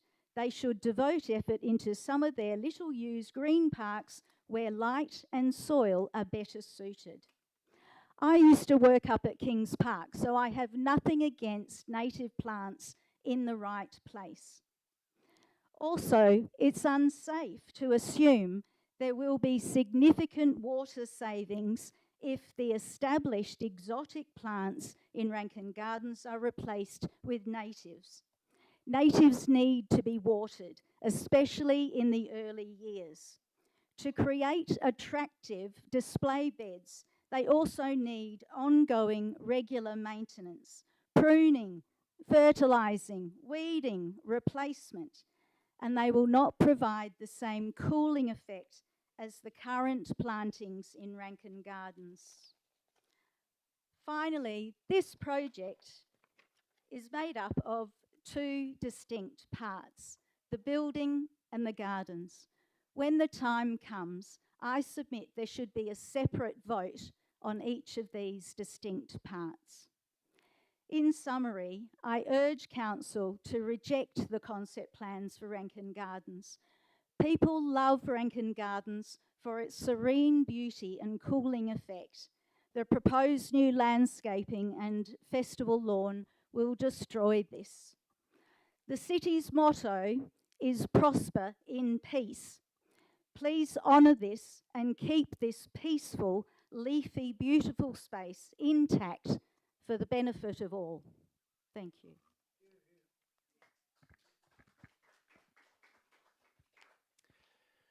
Thanks for the statement. I think that's the end of the statements on C6. Yours is on C6. Okay. And is there anyone else who was expecting to make a statement who hasn't? Okay. We've got a final statement. It's on C6. If you could let us know your name and street, please, we'll hear the statement. Hello everyone, my name is Caroline Bell. I'm in Lawler Street, Subiaco. I'd just like to start by saying it's been about 5 years since I've been down here to present a statement to Council. I only do so when something is really important to me, and that's why I'm here tonight. I don't want to waste my time, I don't want to waste your time, but I'm here because this civil precinct, I believe, is a big mistake. So by way of introduction, I'm a local resident. I'm a mother of 3 children who have attended Subiaco Primary School, and I've owned property in Subiaco for 25 years, and I've lived here for 15. I love this suburb, I love the area, I love the gardens, and I love everything about it. I've read all the documents for the civic building proposal, and I'm very concerned that insufficient information has been provided. How does the council intend funding this proposal? What have you presented to ratepayers about that? What were the options? What other alternatives were considered? Were they presented to ratepayers? This is a significant expenditure, and I think that we have a right as ratepayers to have all the information and have options and have all the details and understand, how is this being funded? What's the cost of this to the people of Subiaco and to the council? I'm particularly worried about the magnitude of the development, the exorbitant cost and the destruction of the current gardens. It's an extravagant project with the potential to burden Subiaco ratepayers for years and years to come. Key questions are, does it represent responsible use of council money? Is it needed? Is it needed at this scale? Was the selection of a Melbourne architect appropriate? Are we preserving the dignity of Subiaco's heritage with this design? You walk across the street and you've got a whole precinct of beautiful Federation-style houses. Does this building fit into that? Have a look at it. Hold it up, go down there, hold up the plans. Does that fit with the rest of Subiaco, or does it stick out like a sore thumb? Is it acceptable to remove so many trees and establish garden? In my view, the answer to all of these questions is no. I've spoken to many neighbours, friends, local residents and people at the school, and I haven't found a single person who supports this project. So it's really interesting to hear Mr Egan's view tonight, but that has not been the reaction that I have received from people. We're not saying no development. Clearly, it's understandable the council wants a permanent home, but is this project the right project for Subiaco? That's what I'm asking you all. I'm urging the council to reassess this project and consider whether it's a scale and a design that's appropriate and necessary for our area. Thank you very much for listening to me. And if you need to see my confirmation of the statement, I'm very happy to show it to somebody.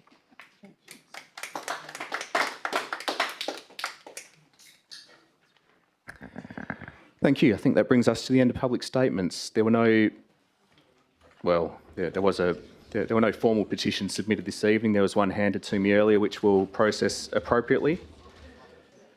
No approved deputations. Councillors, if I can have your attention, we'll proceed with the meeting and we'll confirm minutes of previous meetings. There's a single set being those of the Ordinary Council meeting of the 16th of December 2025.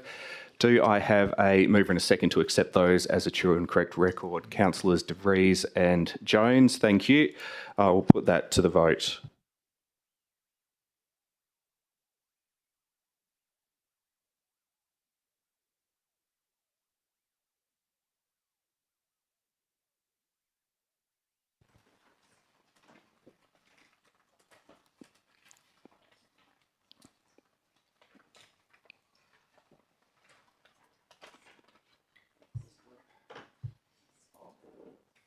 Okay, it looks like someone hasn't voted. Okay.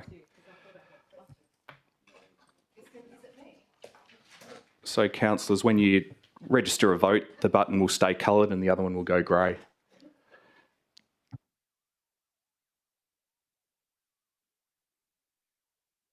I think we've got our vote. The minutes are accepted unanimously, 9-0. Thank you, everyone. Okay, announcements by the presiding member. I'll take the opportunity,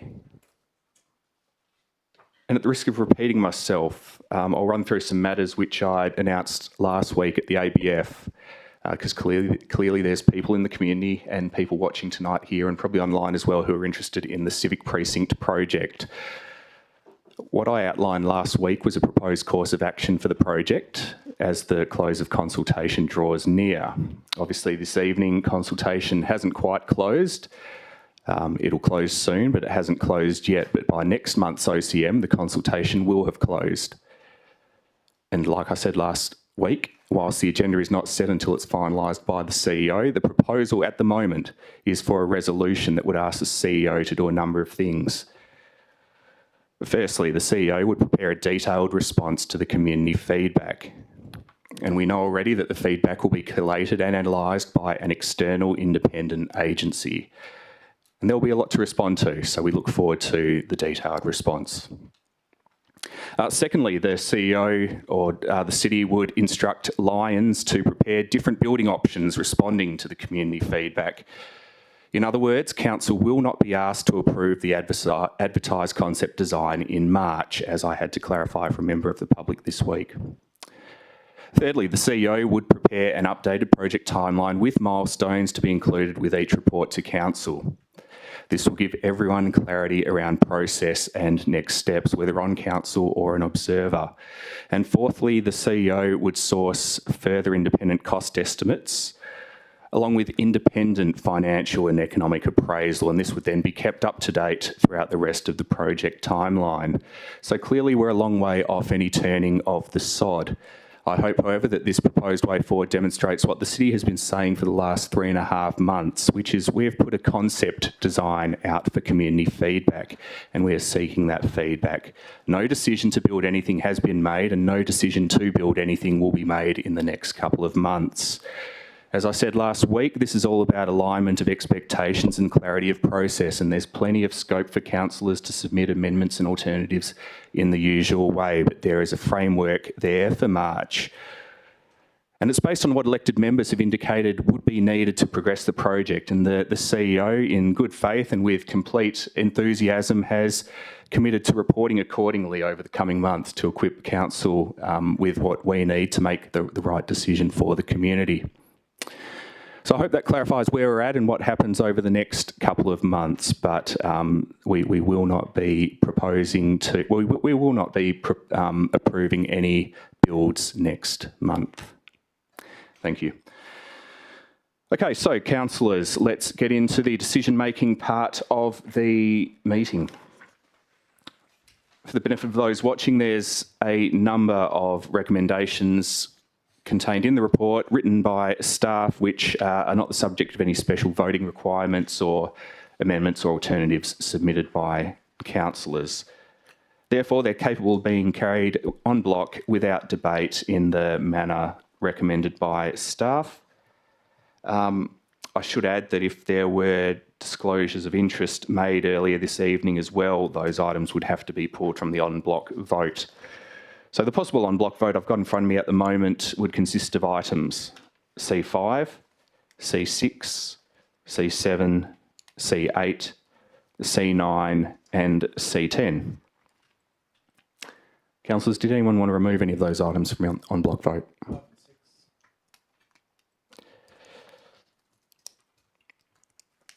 Any others? C5. Yeah, we've got that. That's out. Okay, so what remains is items C7, C8, C9 and C10. Has everyone got that?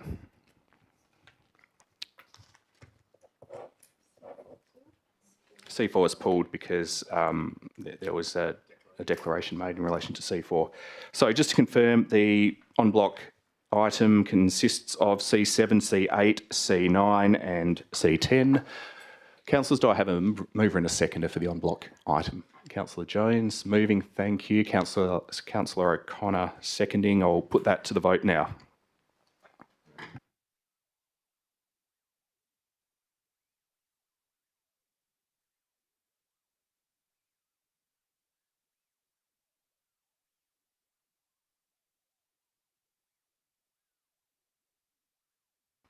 Thanks, councillors. The en bloc items carried unanimously, which, just to confirm, means those items were carried unanimously as contained in the agenda. So that leaves a number of remaining items on tonight's agenda, and I'll just take stock of what those are.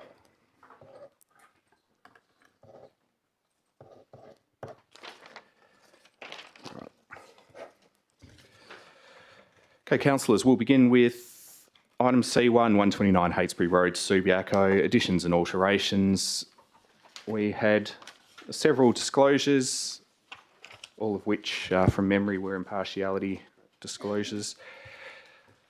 The officer recommendation, of course, is for approval with conditions. We've had an alternative submitted by Councillor Rosemary de Vries for a refusal from memory, but I'll start with the officer recommendation. Do I have a mover and a seconder for the recommendation on C1?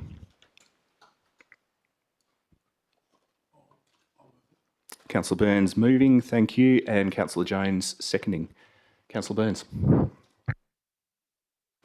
It's not my intention to speak to it at this moment. Councillor Jones. Thank you, Mayor. This is the second development application for this block, the first one having been approved en bloc at the Ordinary Council meeting on the 31st of May 2022, after it was deferred from February OCM. The applicant obviously decided not to proceed with that development and has now submitted a new but substantially similar development application, which our planners deemed to be acceptable, albeit with conditions. It's being brought before the Council due to the high number of objections to the proposal. The previous application also received a substantial number of objections. I've been trying to understand the potential consequences of our decision here tonight, and it seems to me that in the event of a refusal to approve the DA, the applicant is likely to appeal the decision to the State Administrative Tribunal, probably on the grounds that A, the Council already approved a substantially similar application, and B, that there were not sound planning reasons for the refusal.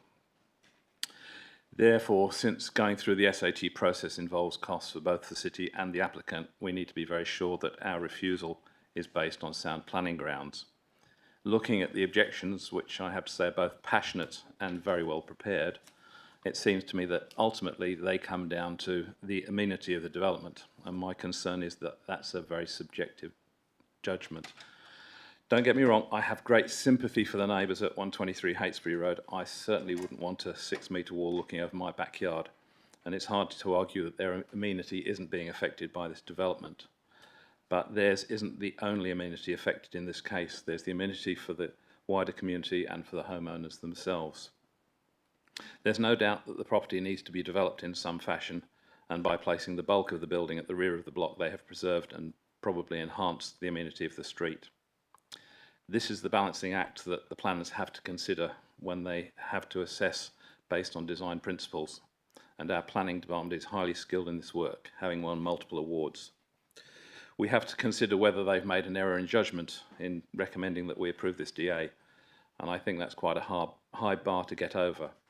Moreover, I'm concerned that I don't want to give false hope to those who object to the development, and it seems to me that even if this application were to go to mediation, it's debatable whether it would result in sufficient changes to satisfy the objectors. Regrettably then, I'm inclined to support the officer recommendation, but I do so with a heavy heart, and I look forward to hearing the views of other elected members.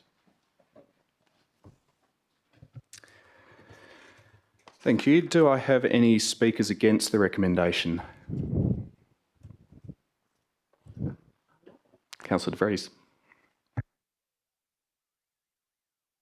Sorry. Thank you. With respect to item C1, 129 Heytesbury Road, additions and alterations, I would like to begin by acknowledging the considerable work undertaken by the architect, the applicant, and indeed the city and all those involved in progressing this proposal. The applicant's statements make clear that this has been a detailed and lengthy process spanning several years and involving many complexities. However, our responsibility this evening is to determine whether the application satisfies the design principles of the residential design codes and appropriately respects the significant heritage context of this site. Ours is not to decide on the merits or otherwise of the SAT process or to determine that if not, then what. Our responsibility is to be fair and to give hope when hope is in the box. We can give hope. Under the R codes, particularly clause 5.1.3 setbacks, clause 5.1.6 building height, and clause 5.3.7 site works, variations assessed against the design principles must clearly demonstrate reduced impacts on adjoining properties, moderated bulk and scale, and respect for natural ground levels. In this case, when viewed cumulatively, the reduced setbacks, elevated finished floor levels, building height, and extent of fill result in a built form that appears prominent and substantial within its setting. In short, the design does not sufficiently moderate its impact on neighbouring properties at 123 Heytesbury and 1112 Hensman Road, nor does it clearly demonstrate that the intent of the R-Code's design principles has been achieved. The heritage context is also relevant to this debate. The property is located within the Union and Redfern heritage area. This is a precinct valued for its established character, scale, roof forms and streetscape cohesion, which we heard from tonight from one of the speakers. Ideally, development within this area must be carefully designed so that additions remain subordinate to the original dwelling and reinforce the character of the streetscape. The elevated finished floor level and prominent roof form mean that the additions reads as visually dominant rather than complementary to the heritage residents. Approval would therefore be inconsistent with the objectives of LPP 3.8, the Union and Redfern Heritage Area, and LPP 3.4, Development Guidelines for Residential Heritage Areas. I'd just like to make a further note that the office's views that the proposed lot boundary setbacks do not unduly impact the streetscape or adjoining properties, and that the building bulk is mitigated through articulation, material changes and landscaping. I respectfully take a different view. While articulation and landscaping can soften visual impact, they do not fundamentally reduce the physical scale, height or proximity of built form to boundaries. The test under clause 5.1.3 of R-Codes is not simply whether bulk is visually broken up, but whether impacts on adjoining properties are genuinely reduced. In this instance, it is my view the cumulative effect of reduced setbacks, elevated finished floor levels, and overall height results in a development that reads as substantial and prominent when viewed from adjoining properties, particularly in relation to 123 Heytesbury Road. For these reasons, I am not persuaded that the proposed articulation and landscaping sufficiently mitigate the amenity impacts created by the reduced setbacks and overall building. I am unable to support the application as presented. Thank you. A speaker for the recommendation? Oh, sorry. Speaker against? Councillor O'Connor. Thank you, Mayor McMullen.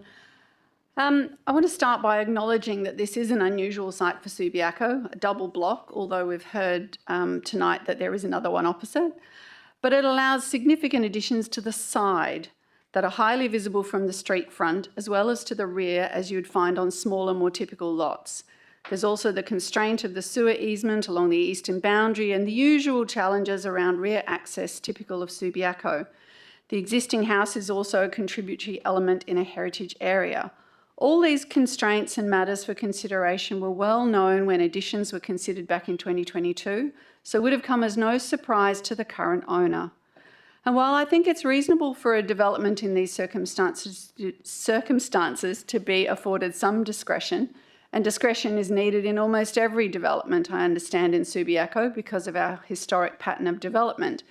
In this instance, I feel the requests prioritise the owner's needs and wants and disproportionately impact those of neighbours and the wider community. I'm particularly concerned at the lack of response in the application to the design issues in our local planning policies, which are LPP 3.4, which guides development in heritage areas, and LPP 3.8, which specifically relates to the Union and Redfern heritage area in which the property is located. There's a lot of detail in these planning policies, and it's there for a very good reason, because the cultural heritage of these areas is important, and the community expects that conservation, additions and infill should be of the highest standard and come under the greatest scrutiny to ensure that works are not damaging or destroying cultural heritage values. Otherwise, what is the point of having them? It's therefore disappointing that there is not more detailed analysis in the papers before us of precisely how the proposed additions have addressed the provisions and considerations in those policies. I recognise there are some internal tensions in our policies. On the one hand, they talk about the need for development that is innovative and contemporary, while on the other hand, they seek to ensure that works are, quote, in harmony with and maintain the integrity of the heritage area's cultural heritage significance, its established character and visual amenity. Very long, complicated requirement. But these are not either or options. Additions are not either harmonious or innovative and contemporary. They should aim to be both. And I think it's notable that the words harmony or harmonious are mentioned more often in those policies than the words innovative and contemporary. Both policies include a list of the issues that must be taken into consideration when designing additions to a contributory building, such as the one in this case. That includes, amongst other things, proportions of doors and window openings, roof form and pitch, balance of walls to openings, balance of materials and colours, and presentation to the primary street. But having considered these issues, what do we expect the architect to do with them? Well, I believe LPP 3.8 is very clear about this, because one of its conservation principles is to, and I quote, ensure that new building fabric is discernible at close inspection and does not obscure an understanding of the original scale and design of the place. So in designing additions to a contributory building, it's important to take into account that long list of issues I just quoted to achieve the objective of new fabric being evident on close inspection. Neither of our policies says anything about the virtue of additions being distinctly different, and in fact that to me would appear to be directly contrary to the objective of new fabric being evident on close inspection. I'm concerned that insufficient emphasis is given to this issue of fabric being evident on close inspection, and I promise I won't say it again, and greater importance or emphasis is being given to additions being innovative and contemporary. And I don't feel that those two issues should be weighed equally. I want to stress that my comments about the application are not a criticism of the design per se. They are comments about the design in this specific context. The parapet roof in this edition, which presents as a flat roof, is demonstrably different to the historic visual rhythm of the streetscape and the heritage area, which is characterised by pitch roofs. The impact is exacerbated by the addition being on the side and therefore being highly visible from the primary street. The report argues that a pitched roof on the addition could be seen to negatively mimic the pitched roof on the original building and be faux heritage, which our policies quite rightly aim to avoid. I'm not convinced by this argument, as a pitched roof is a very common feature of both modern and historic buildings, and is actually a feature that we actively encourage in our new buildings in our character areas as opposed to our heritage areas. You could equally argue that a prominent parapet-style roof is aesthetically confusing in this heritage area, as that type of roof is characteristic of our shops. Well, yeah. So that might have been a manual cut-off, but yeah, it occurred to me it had been going on a while, and I don't know that. I usually say that to other councillors, not to you, Councillor O'Connor. I was listening, but yeah, we missed the 5-minute cut-off for some reason. I don't know if there's an automatic thing happening or what, but please finish your debate. Thank you. No, yes. While I recognise the location of the additions meet some aspects of the heritage policies, such as allowing the original house to read as the dominant physical presence, and I commend them for retaining gardens and proposing internal conservation works, I do not believe the additions in their current form are harmonious with either the heritage building or the wider heritage area, and I therefore cannot support this application. Thank you. A speaker for the recommendation? Councillor Fife. I have very, very minimal knowledge of the R codes and of the technical aspects that you're referring to. What I have researched and I have looked at is the history of the previous 2022 application, the degree of endeavour that has gone into the planning and the design of this building in consultation with the city's heritage officer and getting ticked off by our planning officers, as Councillor Jones pointed out, award-winning people that are obviously on this site taken very seriously the mandate to ensure that this building complies with the R codes. I share Councillor Jones's concern that if this application is not approved by us here, that it will go to SAT and that it'll just extend the anxiety and the grief of all parties concerned. I have no desire to exacerbate the pain and the frustration of people. My understanding is that this design will we got, I think, 35 submissions. It's very controversial. There's half in favour, half against in terms of support and opposition. The fact that the council officers have supported this in the way that they have, that they've been consulted prior to the architects designing the building, they've modified it, it's going to be approved with conditions. My inclination is that we need to support this application. Thank you. Speaker against? Yeah, sure. A question. Through you, Mayor. This is a question probably for governance, or maybe for, maybe not. Is the consideration of whether an applicant, if there's a refusal, is going to SAT a planning consideration, or is that something that, in our considerations tonight, is it something that we should consider in terms of like the outcome? Because are there other processes that might result, or is going to SAT necessarily, it's kind of presented as a bad thing by a couple of councillors, but can it be a positive outcome? Thank you. I think that's one for the Director of Development Services, Mr. Petrovski. Thank you, and through you, Mayor. My recommendation is that Council considers this matter on the planning merits and the facts that are presented in the application. Now, considering whether an application is going to say isn't of itself a planning valid reason to refuse things.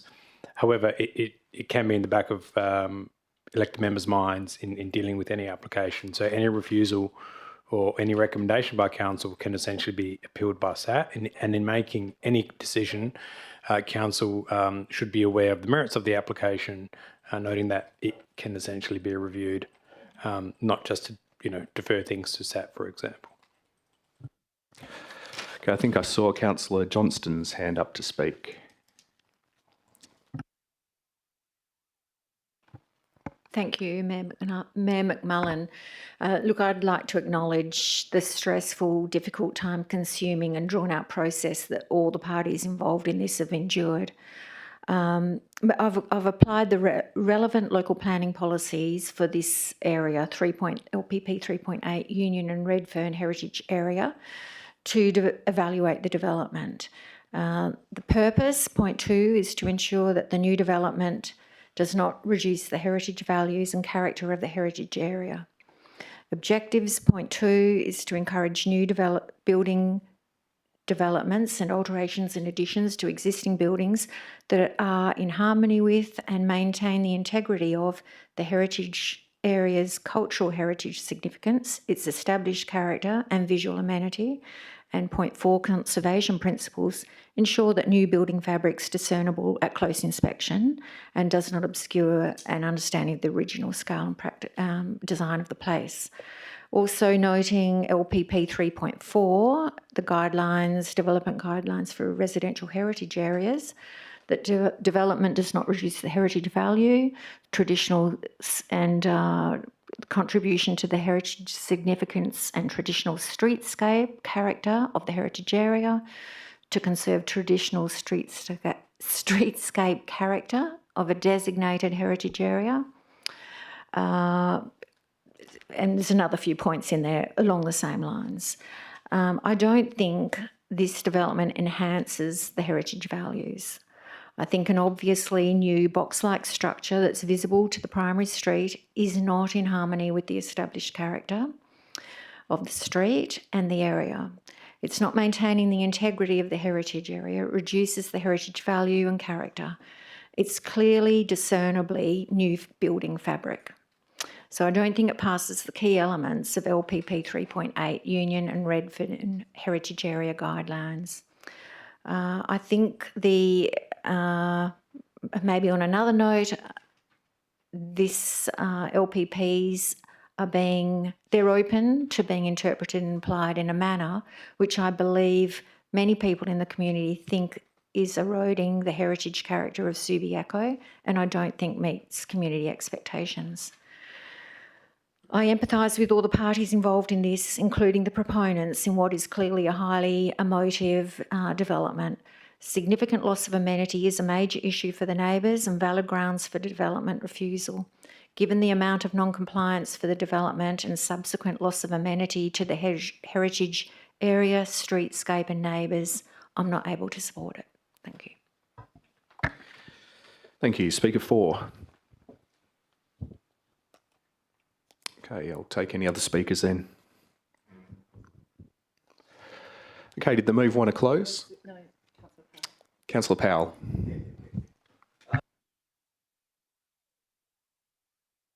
Difficult one. Oh, sorry. Oh, okay, all right. On, hopefully. Yeah, look, this is a difficult one. And we're back here again at 219 at 129 Heytesbury.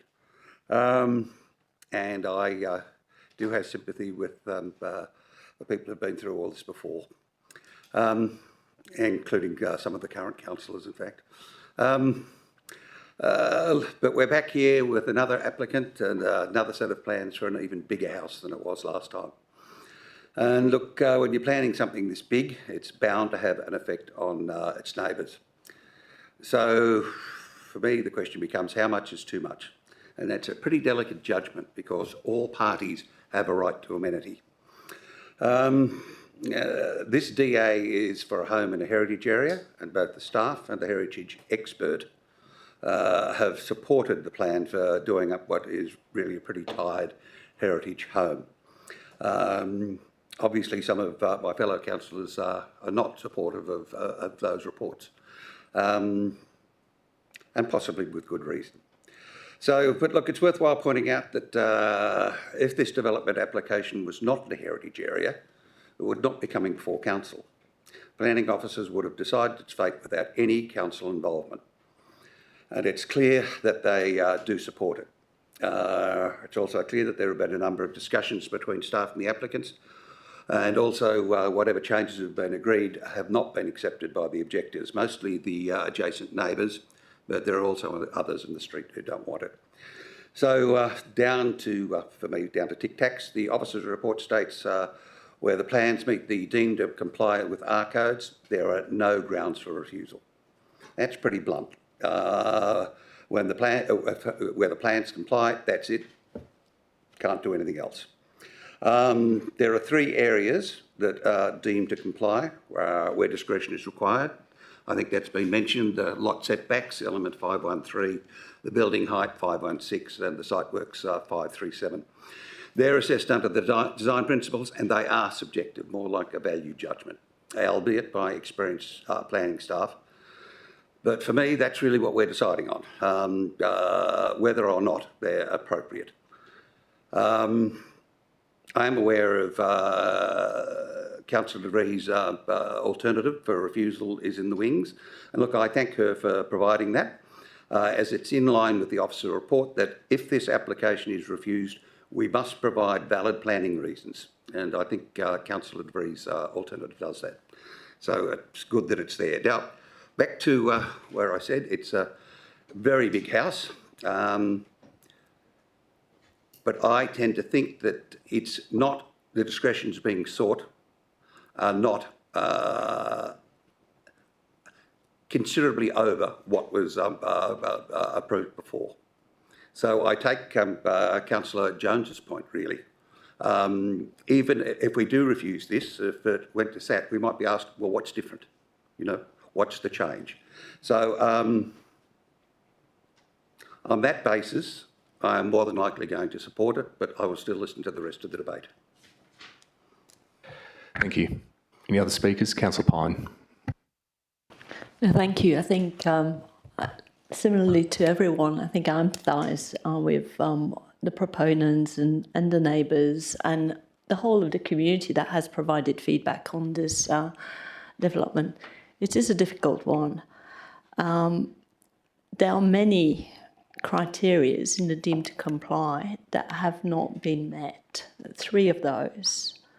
And if you look at the deviation required, it's not insignificant. It's not, you know, half a metre here, half a metre there. There's like metres involved in some of the criterias. And taking the comments that Councillor De Vries said, what is the cumulative impact of all these deviations on the amenities of the neighbours? It is not just one discretion. We are seeking 3 discretions, essentially. So there's a cumulative impact on the amenities.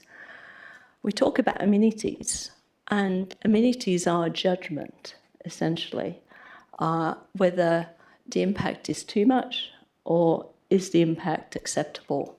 So the question is really, where do we draw the line?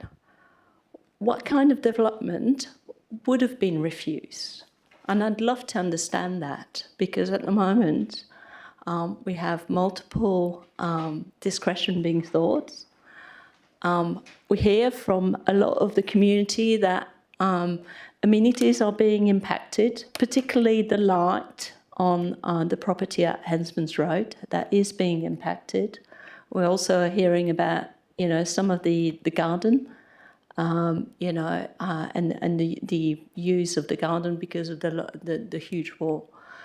So for me, if I see the cumulative impact of all of this, I think that needs to be taken into consideration. Hence why, from my perspective, I find it quite difficult to support this proposal. Thank you. Councillor Burns, you moved. Did you want to close? Thank you, Mayor McMullen. Look, to everybody concerned, however the vote goes, I will say this, okay? To my mind, this is the lousiest part of a lousy job. You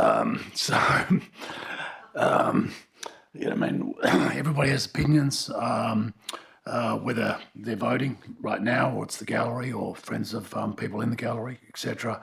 And those opinions, you know, I mean, are across the board. So I think we'll just put it to the vote and see how we go. Thank you.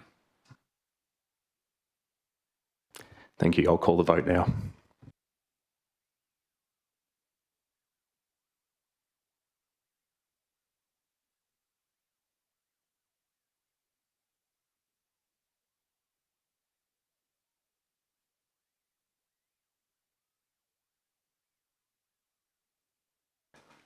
Okay, it looks like the resolution was lost on a vote of 3 to 6.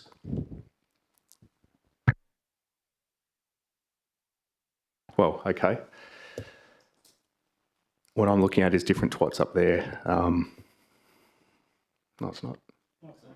Okay. It just looks different because all the boxes.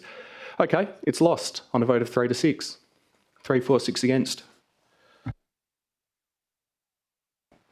We'll move on to Councillor De Vries's alternative, which is a motion for refusal. Well, I'll be repeating myself, so... Hang on, we'll just, we'll see if you, I mean, I'm sure you've got a seconder, but who will second Councillor De Vries's motion? Councillor O'Connor. Yeah. Councillor De Vries. That's an obvious choice, isn't it, really? So, you know, with respect to item C1129 Heytesbury additions and alterations, I would like to begin by acknowledging the considerable work undertaken by the architect, sorry, wrong speech, got 3, I'd like to move the alternative recommendation that the application for additions and alterations at 129 Heytesbury Road be refused. I acknowledge that the property owners have the right to improve and invest in their homes. However, that right must sit alongside the planning framework, the R codes, and the responsibility that we have to protect neighbouring amenity, and in this case, the heritage character of this area. There are three key areas in the design principles where I believe this development application falls short. Firstly, the proposed development does not satisfy the design principle in the R Code, clause 5.1.3, which deals with lot boundary setbacks. The reduced setbacks, when considered together with the building height and the extent of the infill, results in a development of considerable bulk and scale to the adjacent property, which adversely impacts upon the amenity to 123 Heytesbury Road. Therefore, it is my opinion that this does not meet the intent of the design principle. The proposed development does not satisfy the design principle in the R Code clause 5.1.6, which relates to building height.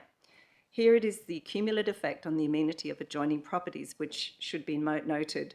The development does not reduce the impacts on the adjoining property at 123 Heytesbury and 112 Hensman, and results in a development of bulk and scale that adversely impacts on the amenity of the adjoining properties.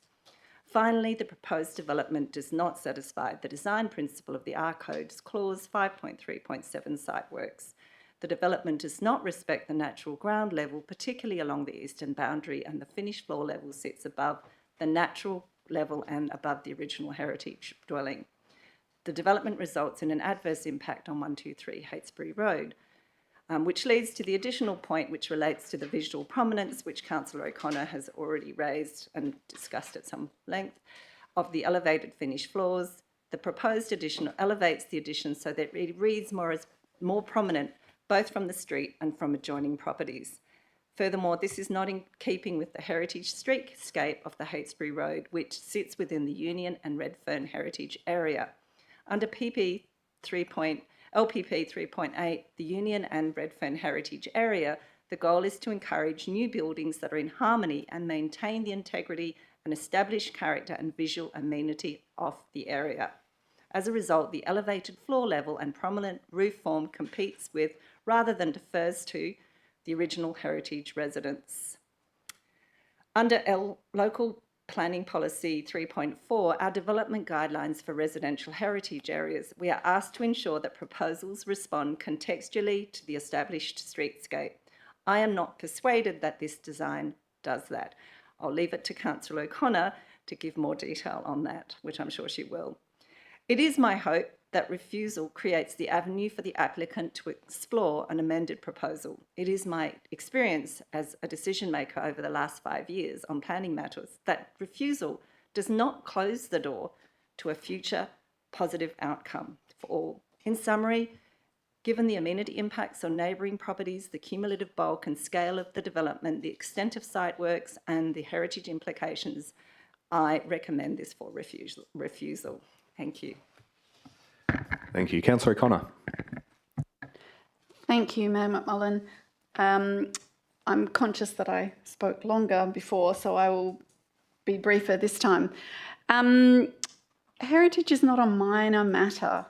They're not minor considerations. And if we don't follow and apply the principles of our local planning policies on heritage, then as I said before, really what is the point of having them? We may as well not have them at all.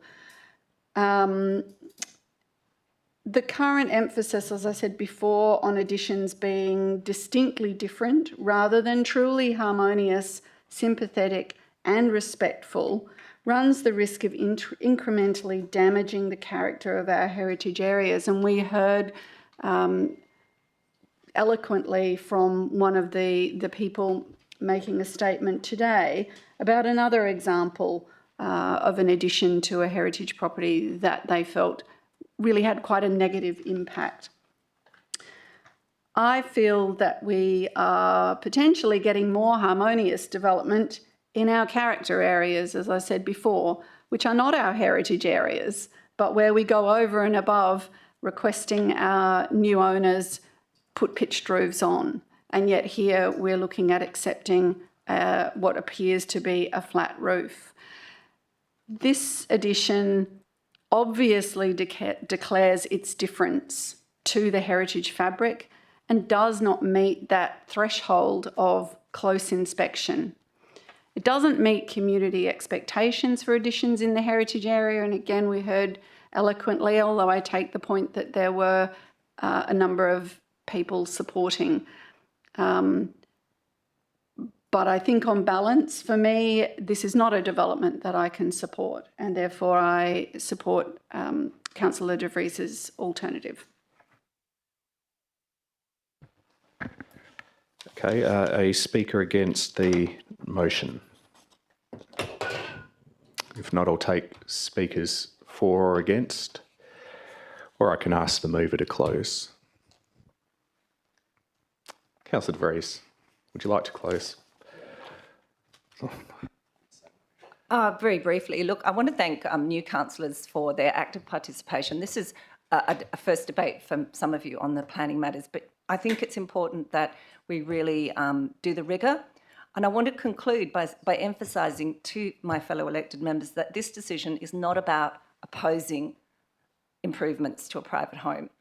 Every property owner in Subiaco is entitled to do this, but we must.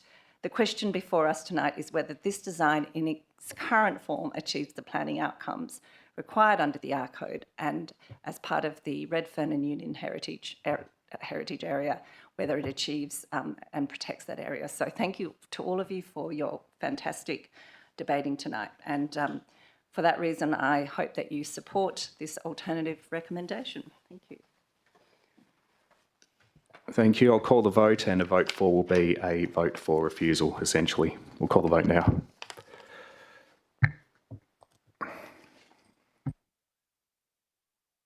A vote for the resolution will be a vote for refusal.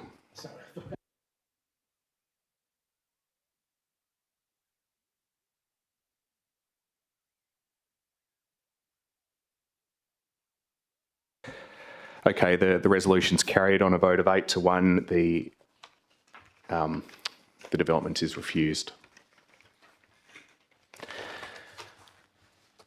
Okay, so that's C1. We can move on to C2 now, the Development WA referral for number 566, lot 201 Hay Street, Subiaco, 6-storey multiple dwelling development.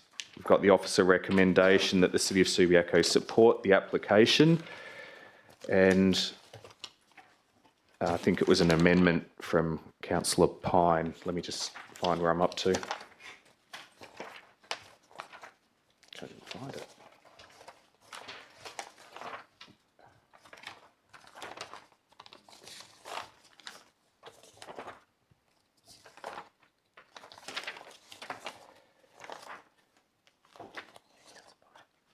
Oh, there it is. Yep, an amendment from Councillor Pine. But first, do we have a mover and a second for the officer recommendation on C2? Councillor De Vries moving. Thank you. Councillor Jones seconding. Councillor De Vries. No. Councillor Jones.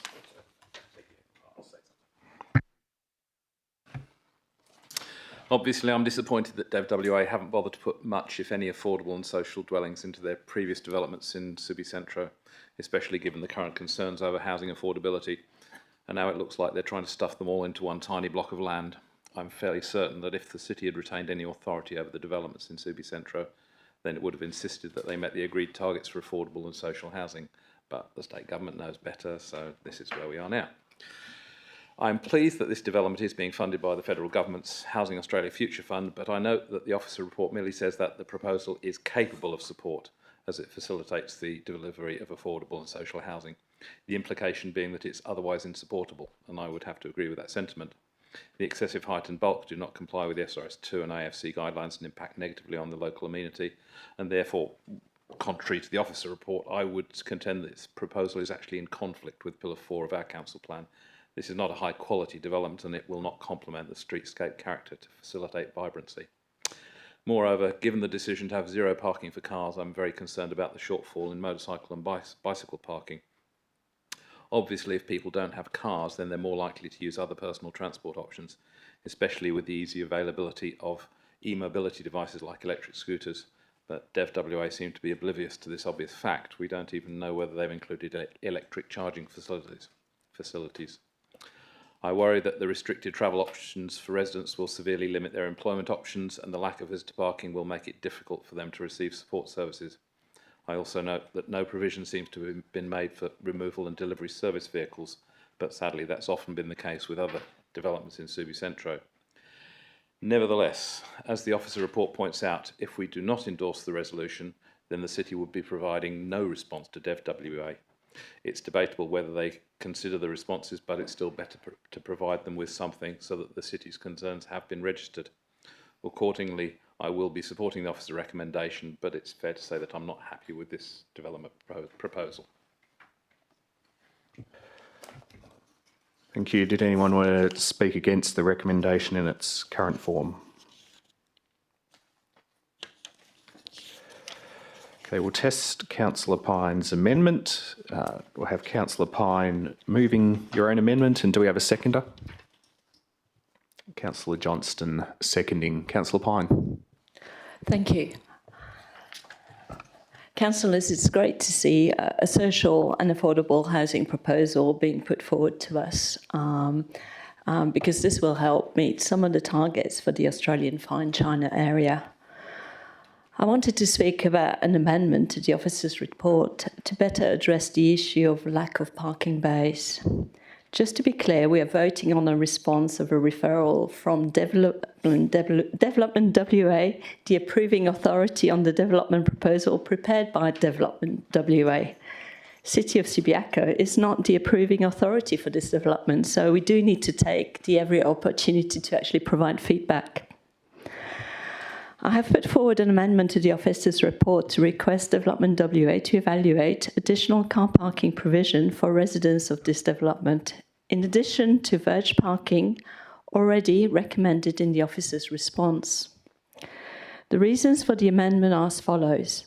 The parking situation in the area is under pressure and will become even more under pressure once this development is in place. This development does not meet the Australian Fine China guidelines. It provides 0 residential parking bays, whilst the guidelines would indicate that we would need 55 parking bays. It is furthermore unlikely that 55 street parking bays can be earmarked for resident. So the verge parking option essentially is going to be very much limited. The report also states that Lord's car park will not be available for the resident use. Furthermore, I'm advised the city's current position is that parking permits are unlikely to be granted for this development, but that may change at some point in the future. It was highlighted that making parking provision would make the development not viable.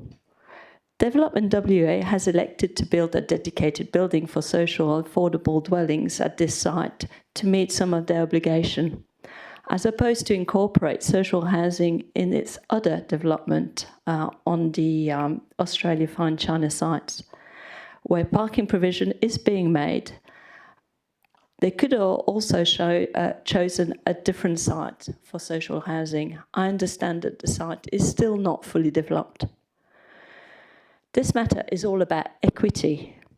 Guidelines are in place to provide amenities to all the residents, whether they live in social and affordable housing or in properties that have been sold onto the market. Therefore, I would advocate for alternatives to be explored further. It's also worth noting that these future residents may already own a car, which may be their only asset and maybe their only means of transport. With no parking available, they may be forced to sell their car as they are unable to afford paying for car parking. This could jeopardise their ability to earn a living, as Councillor Jones mentioned. The car may also be their only home in the event that they can no longer afford to rent. Interestingly, in the Transport Impact Assessment report attached to the proposal, Several WA government policies are recommending a progressive reduction of car bays in future developments. This does not mean moving to zero car bays in one go. The development proposal does not provide any evidence that people requiring affordable and social housing don't require any car parking. Furthermore, if you refer to the WA Housing Strategy 2020 to 2030, that strategy highlights the need for data for quality decision making. In this case, there is no data. Therefore, I do urge councillors to consider the amendment prepared, which requests to look at additional options for the provision of parking bays for these residents, thus providing similar amenities to social housing as for commercial housing. Thank you. Thank you. Any speakers against the amendment? Councillor Fife.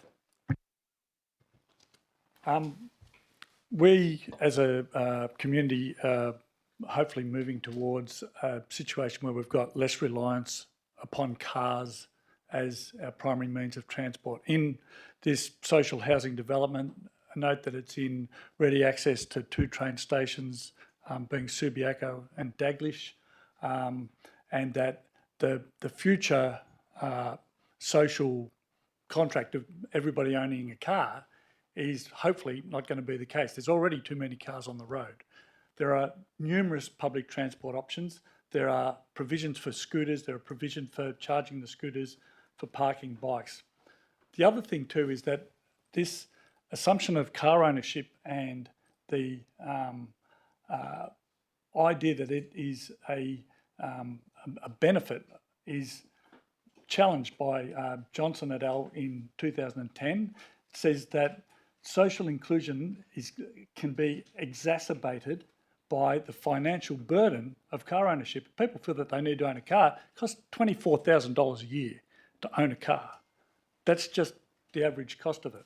So having car bays and putting that there, putting this development there without car bays sends a signal saying this is for people who don't need a car, who don't want a car, who are going to use public transport, who are going to use bikes, who are going to use rideshare, who might use carpooling in the future. So I think it's a sensible development. It optimises the use of that space, even though it's ugly and doesn't meet the R codes. It optimises the use of that space and helps us fulfil the social housing quota that we've got.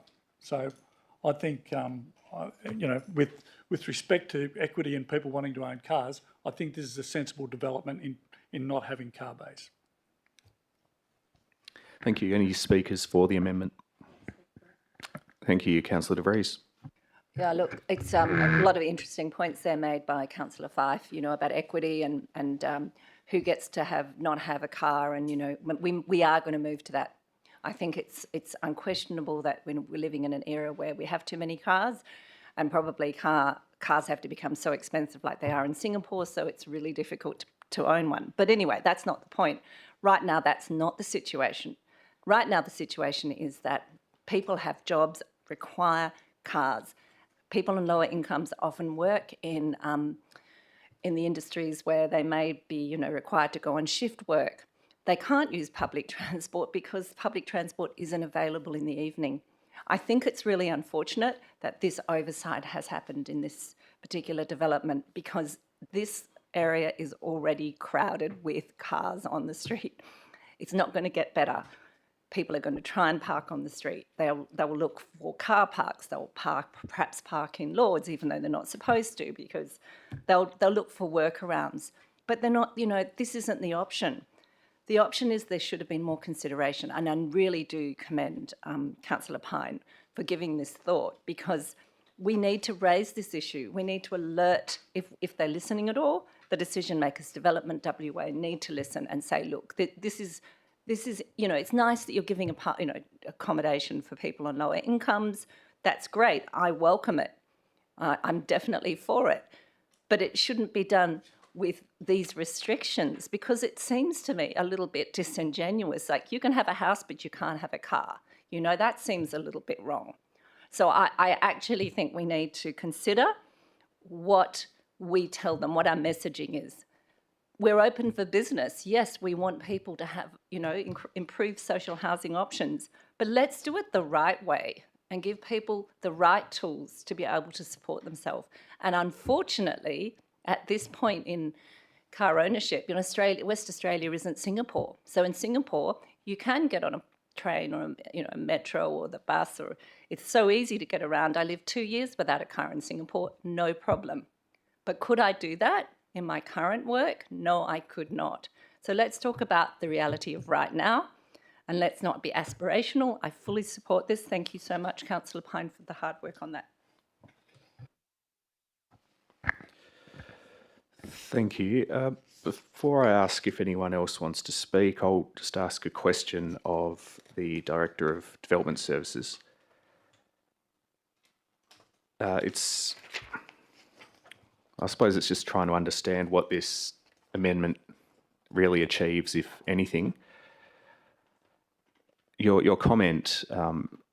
Petrovski, is that officers already recommended that such investigations occur to determine with the city if additional on-street car parking within the vicinity of the site could be explored, and the city does not ordinarily engage in arrangements relating to vehicle parking on third-party private land.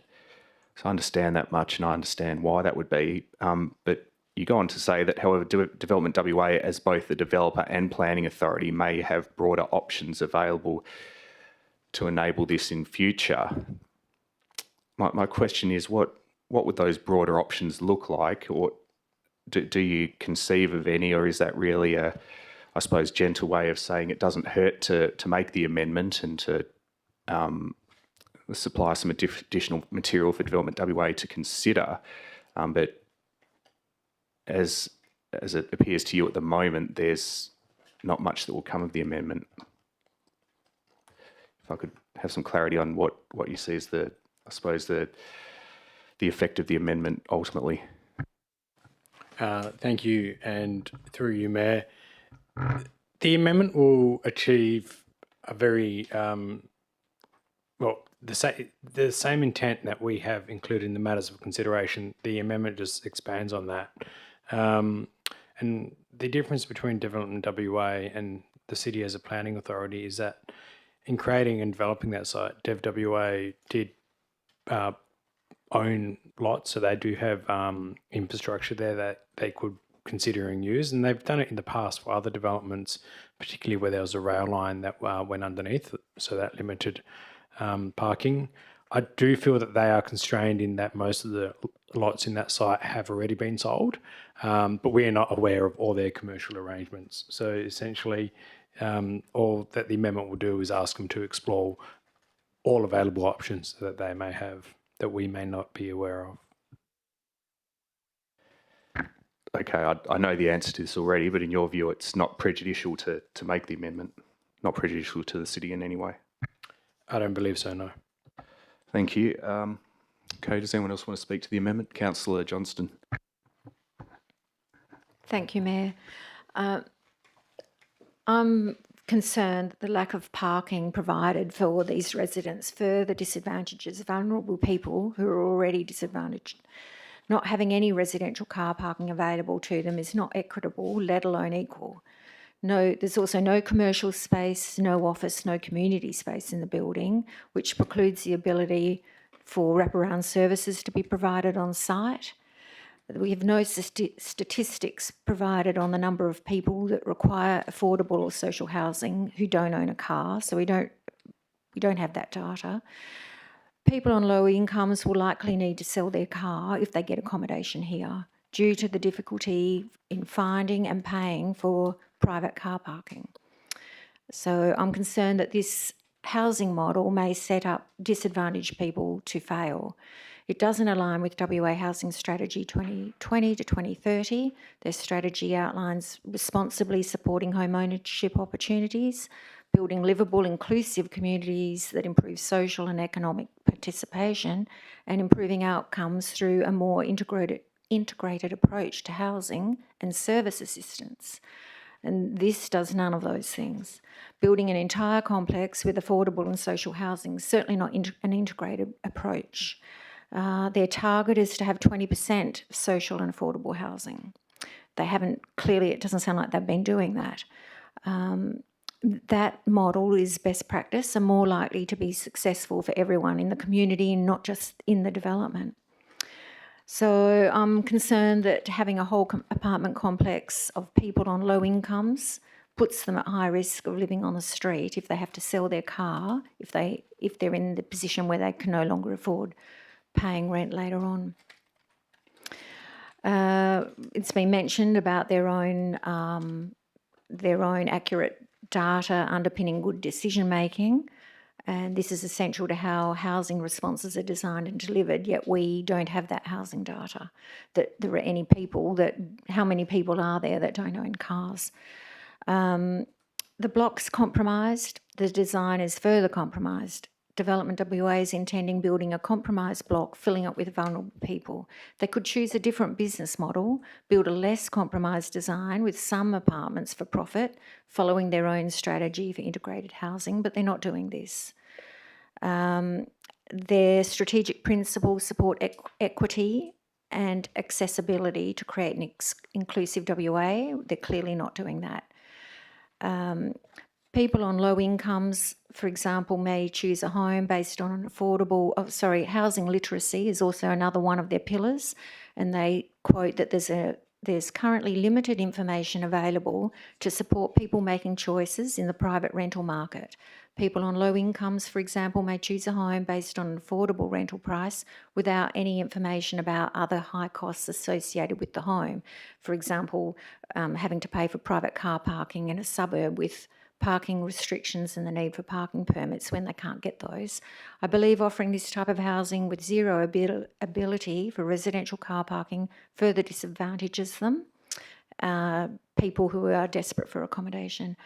It limits their employment opportunities, limits social access, security risk for people that have to travel at night for their work, social reasons, and puts them at risk of living on the street if they can't afford to live there anymore. I think a collaborative approach by the City and Development WA is required to explore car parking options to find a solution for residential car parking for these vulnerable residents in the event they can't improve their business model. Thank you. Thank you. Any other councillors wanting to speak on the amendment only? Councillor O'Connor. Thank you, Mayor McMullen. Parking is a wicked problem in Subiaco and will likely continue to be as more and more infill occurs under LPS 5. I understand and in many ways I'm sympathetic to the state government's drive to reduce car use, particularly on environmental grounds. But to include no car bays in this development, which provides affordable and social housing, does not make sense to me at this point in time. We're not yet at the stage, as other big cities are, or even smaller cities, where we have good public transport connectivity, and it's particularly poor, I understand, in an east-west direction. We're still very much at a stage of transitioning away from cars. And while I take the point that others have made that e-riders might be an option for some, they won't be suitable for everyone. And it really concerns me that people coming into this development may be forced to make choices about where they work based on the fact that they do not have a car and cannot accommodate a car. None of us knows where our work will take us, so it feels unreasonable to expect people to make the awful choice between taking up the offer of housing over retaining their car so that they can work, because of necessity the two are connected. You need to work to pay for your housing. The streets around this development have little capacity to accommodate vehicles of residents in this building, and nor should they be expected to. If providing on-site parking would make this project financially unviable, then to me, it's not a viable project and it should be reconsidered. Nevertheless, we're not in a position to actually make that recommendation or decision. So I support and commend Councillor Pine's amendment that includes additional considerations for Development WA to think about in terms of providing parking for residents in this development. Thank you. Any other speakers on the amendment? Councillor Burns. Thank you, Mayor McMullen. And just very briefly, look, the amendment's just asking people to consider something. Right, wrong, or indifferent. That's all it's doing. Okay, anything to me that begs a question. Okay, is valuable. So that's all I have to say. Thank you. Any other speakers? Okay, I'll call a vote on the amendment.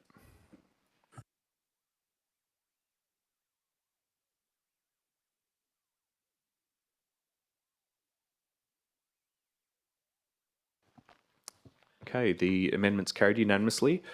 Well done, Councillor. We will resume the debate on C2. We now have a resolution as recommended by staff, but with the amendment which Council's just adopted. If I look back at my record, we've heard only from Councillor De Vries and Councillor Jones. There is an opportunity for other elected members to speak to the substantive item, if you'd like. Councillor Powell. Yes, thank you, Mayor. I think I will. Look, I share the misgivings of the other councillors about the lack of parking, but I thought we could also say that there are a couple of good things about this development as well.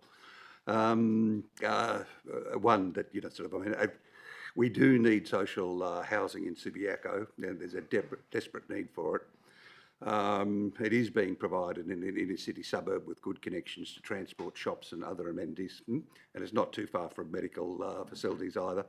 In other words, it's a good location. Look, the site is quite constrained, and it really is the last block in the development site, I think. It's triangular in shape. But, as far as design and livability is concerned, I take the previous comments from Councillor Johnson about the lack of some of the social facilities that you would need, but it seems to, the design seems to be provide livability. It responds quite well. I think it looks okay. They haven't gone for excess stories like 6 stories. It's just 6 stories, so there is, quite a bit of good about it, but look, I mean, the real problem is that lack of parking, and the fact that, they're treating, they're making disadvantaged people potentially even more disadvantaged. So yes, I will be supporting it because I think we need anything to get more social housing. Thank you. Any other speakers? Councillor De Vries, did you want to close? I'll call the vote on C2.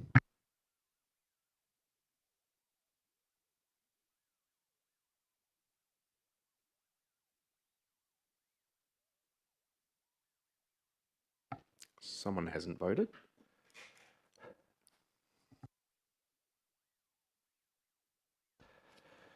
Very good. C2's carried unanimously. Thank you, councillors. We can move on to C3, draft amended local planning policy 7.1, the design review panel terms of reference. This didn't form part of the en bloc because there's been an amendment submitted by Councillor Johnston. So I'll start by... Yeah, sure. It is, isn't it? This is the longest meeting we've had. Okay, let's adjourn the meeting until 8:17.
make the time to be 8:17, so let's resume the meeting. Okay, we're back in session. The meeting's resumed and we're on agenda item C3. Do I have a mover and a seconder for C3? Councillor O'Connor moving. Seconder? Councillor De Vries seconding. Councillor O'Connor? I don't want to speak to the motion just at the moment. My apologies. Can I take that back? Can I not second it? Sorry. Oh, not really. You've seconded it. Did you not want to speak to it? No, it's fine. You don't want to speak to it? Okay. Does anyone want to speak to C3? Right, we'll move to test the amendment then. Councillor Johnston, your amendment was duly submitted ahead of time with reasons. We'll take it all as read. Do I have a seconder for Councillor Johnston's amendment? Councillor Burns seconding. Councillor Johnston. Thank you, Mayor McMullen. Do you want me to read the amendment, or are you saying you've taken it as read? I don't need to. Take it as read, take it as submitted, and it's displayed on the screen. Thank you. Okay, let me just flick down. Currently, our design review panel lacks gender parity. Elizabeth Broderick, AO, UN Special Rapporteur and independent expert on discrimination against women and girls, 2017 to 2023, and Australia's longest-serving sex discrimination commissioner, challenges the traditional definition of merit and the merit myth, noting that it's often used as a mask for bias to justify appointing more men who look and act like the current leadership. Instead, she encourages men to broaden their limited circle of professional acquaintances to find female talent. How do we establish a highly qualified panel with gender parity? It requires some strategic planning and changes to the TOR, terms of reference. If applications are not received from women, then other attraction and recruitment methods may need to be considered and explored by officers. Example, direct search by a consulting firm. This is captured in the first section of the amendment. Timing of advertising and application periods, not in December and January. People can't apply if they don't know there are vacancies and if the timing is prohibitive for them to apply, as it often is, particularly for women with school-aged children, to have time to apply during that period. Turnover and maximum terms. People are less likely to apply for a role, any role, if the same group of men, in this case, get put on the same panel term after term with little change. That's the third item. Having a maximum consecutive term for members ensures a turnover of members and enables new faces a seat at the table. These are minor but important amendments to our terms of reference to provide more direction for staff to seek and consider applications from women for our DRP. And I'll note that we have very good gender representation across virtually all other sectors of our organisation. So I, commend our CEO and hiring teams on that. Thank you. Thank you. There's an opportunity for the seconder to speak as well. Councillor Burns. Does anyone else want to speak to the amendment? A question from Councillor De Vries. Am I speaking? I thought you said no. No, sorry, I was saying yes. Oh, okay. Yeah, we'll hear from Councillor Burns and then we'll take the question. Thank you. Look, it's impossible not to acknowledge that this is two things. It's appropriate, but it's also tough. To achieve. People have been using attempts at parity from all sorts of different angles with some limited amounts of success, from good to none, none whatsoever.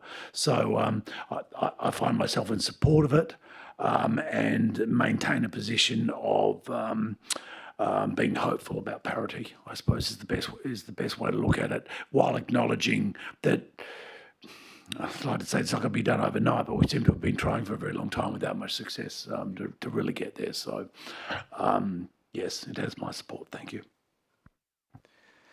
Councillor De Vries, did you want to ask your question? My question relates to the 4-year term clause. Is that likely to present a problem because we only have a limited pool of people in the community who are interested to be on the DRP? And has that been a problem in the past that people have stayed on for like 20 years or something? Now, what's been the longest time somebody stayed on? Director Development Services. Thank you, and through you, Mayor. I believe we've had a DRP since around 2012. So there might be some people who've been around for 10 or so years. Is either 2012 or 2013. Some of the problems you raise may be real in the fact that generally the architecture pool in WA is quite small. For general architecture, it might not be so much of an issue. However, if there are specific fields that you're looking at, let's say heritage or engineering services, you might have some issues in that there only being a small talent pool. So that's one consideration that we might come up against, that if there is a small talent pool and we're actually actively saying to someone you can't apply, you may not have someone in that space.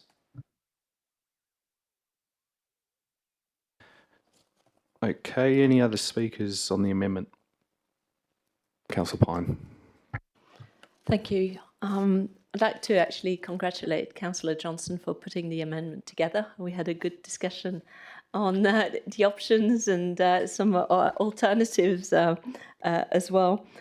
I think the proposed amendment provides some concrete actions to encourage diverse applications, but also importantly, with the turnover clause, increased participation from the community.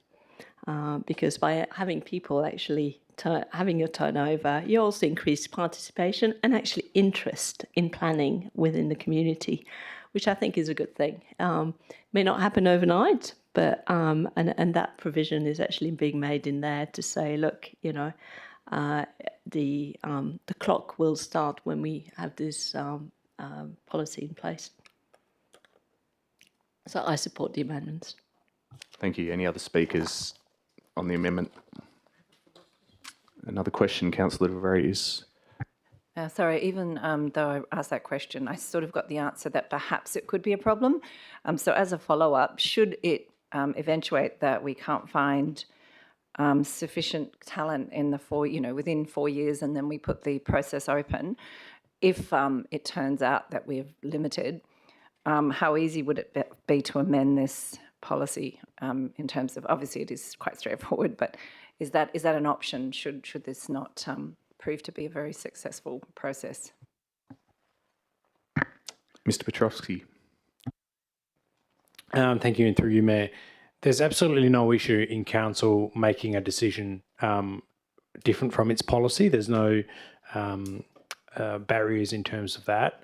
I feel that the decision is the advertising that may detract from people who are already on the panel from putting their names up. So that way, when council does get to a potential decision, there might not be any names and we might have to go through another process. That's the only kind of administrative flaw that I can see.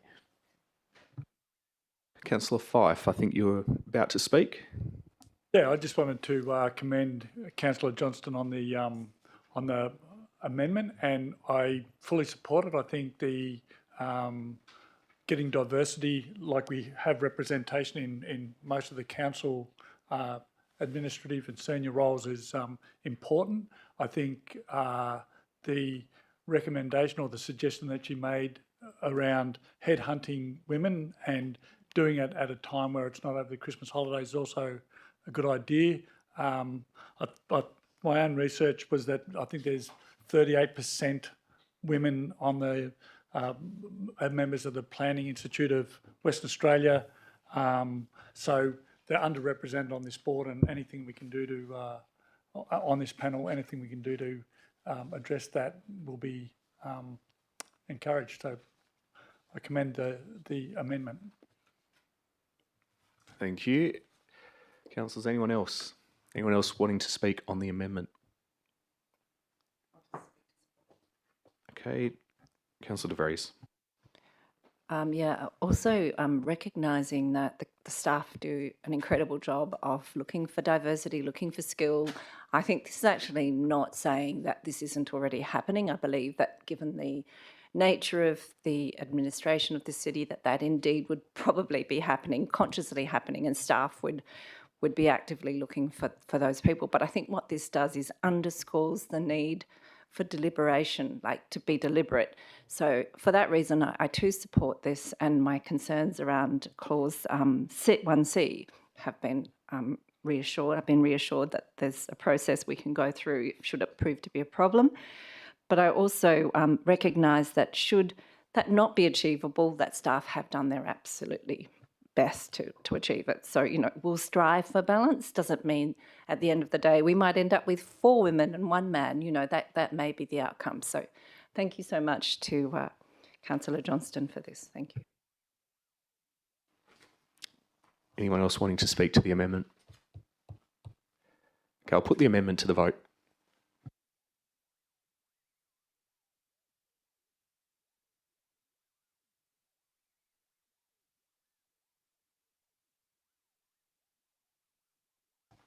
Okay, the amendment's carried unanimously. Well done, Councillor and Councillors. We will now resume debate on C3, if there's anything left to debate. We've got the officer recommendation as just amended. Anyone still wanting to speak on C3? Okay, Councillor O'Connor, there's an opportunity to close. Thank you, Mayor McMullen. The City of Subiaco's design review panels provided an important service to city officers, council and other decision-making bodies that have jurisdiction in Subiaco, and most importantly, perhaps to our applicants. Since its inception, the advice provided by the DRP has resulted in tangible improvements, which often translate to a better quality built environment for owners and the community in general. This is a comprehensive review that includes some relatively minor but important changes, such as allowing for remote participation in meetings, which is very standard today. Others are to ensure that our policy aligns with guidance produced recently by the WA Planning Commission on DRPs. But importantly, the amendments also include additional remuneration for members above the sitting fee to recognise the time they spend reviewing items and preparing notes, reflecting the expectation that they come well prepared to the meetings. Council's also had the opportunity to consider how the policy could be amended to reflect the experience of city officers and incorporate our own concerns and priorities, and those are reflected in the amendments relating to the consider of gender diversity, not advertising for applicants during December, January, which I think is particularly important considering many of the professions that we want to attract to the DRP close for an extended period over that festive season. And thirdly, that there's a maximum period of consecutive tenure on the DRP, and that approach is broadly consistent with the way the state's own DRP operates and has the objective of ensuring there's a gradual renewal of membership, bringing in new perspectives and ideas while retaining experience. I support the amended recommendation. Thank you. I'll put C3 to the vote.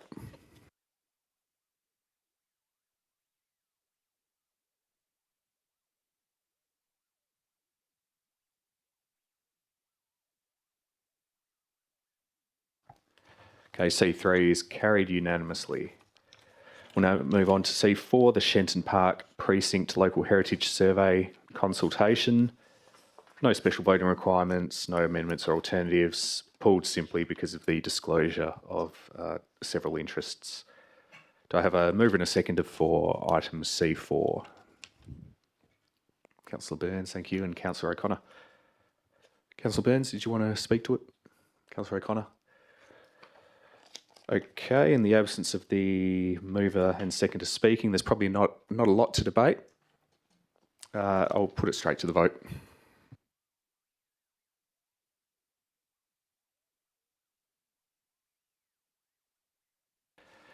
Okay, C4 is carried unanimously, which brings us to C5, Evans Street to Keatley Road Safe Active Street Project, traffic monitoring results. Mover and a seconder. Councillor Powell. Moving. Is there a seconder? Councillor Pine, seconding. Councillor Powell. Yes, thank you, and through you, Mayor. Look, the Safe Active Streets has been a step-by-step process. It's been going on, to the best of my knowledge, for about the last 5 or 6 years, involving the community. So at this stage, I'd like to take a little bit of a step back and take a look at why it's been done. And first is that the state government's made it pretty clear that it wants a network of bike paths, and Safe Active Streets are part of that. And it's not just in Western Australia. Governments throughout the country, they want to get people out of cars. I think, as Councillor Fife had mentioned not so long ago in another item, and if you want to get them to use other forms of transport, you really need to provide safe places for people to use them. And it's not just about cycling or increasing e-bikes or e-scooters. There are also issues like getting people out of motor cars to reduce transport emissions. Australia's transport industry needs to reduce emissions by 43%, I think, to meet the climate change target, and that's only, 4 years away? It's a very big ask to change behaviours, and every little tweak is going to have to be eked out to even get anywhere approaching that target. It's also about livability. It's not just about cars, it's also about congestion busting. And we know very well in Subiaco about how increasing traffic is clogging up our urban streets. But mostly it's about providing a safe environment for cyclists and the new e-wave of transport. And a final point, despite all the traffic calming, probably the biggest safety measure is the 30-kilometre speed limit. When you do something like that, you really reduce the severity of injuries in car, pedestrian or bicycle accidents.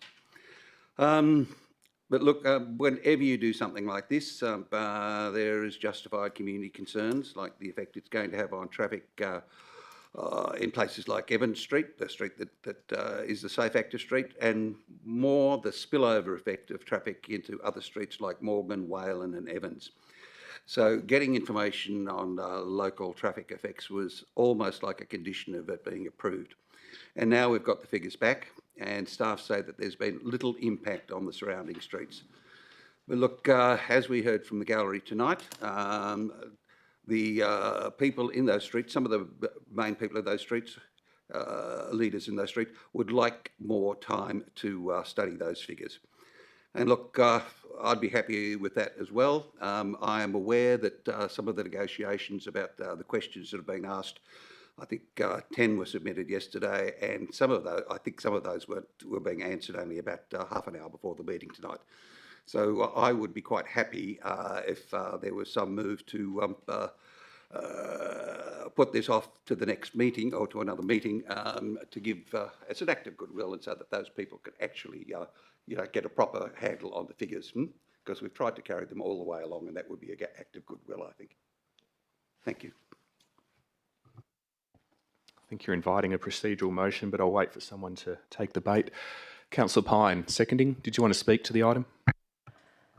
Yeah, in a similar matter, we heard that a member of resident has asked a number of questions. Some councillors have not actually seen the answers to these questions, so wouldn't be able to take that into consideration in assessing this item. So actually deferring would be a good option.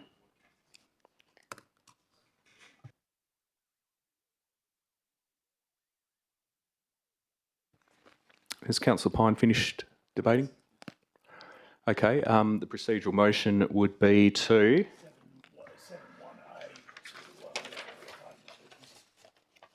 move to the next item of business. Yep. Yeah, you're right. It is 7.1A. Yep.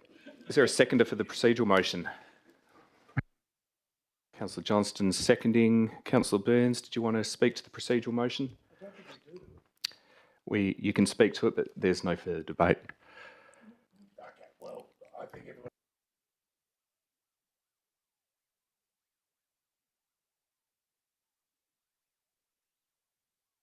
I'll put the procedural motion to the vote. So just to confirm, it's a procedural motion to that the meeting be Sorry, that the meeting proceed to the next business.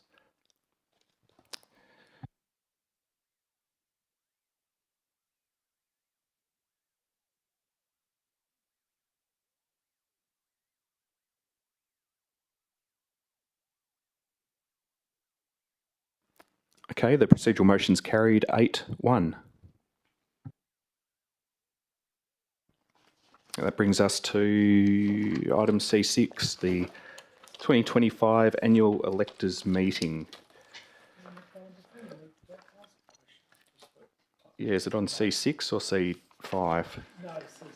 Sure. What's the question?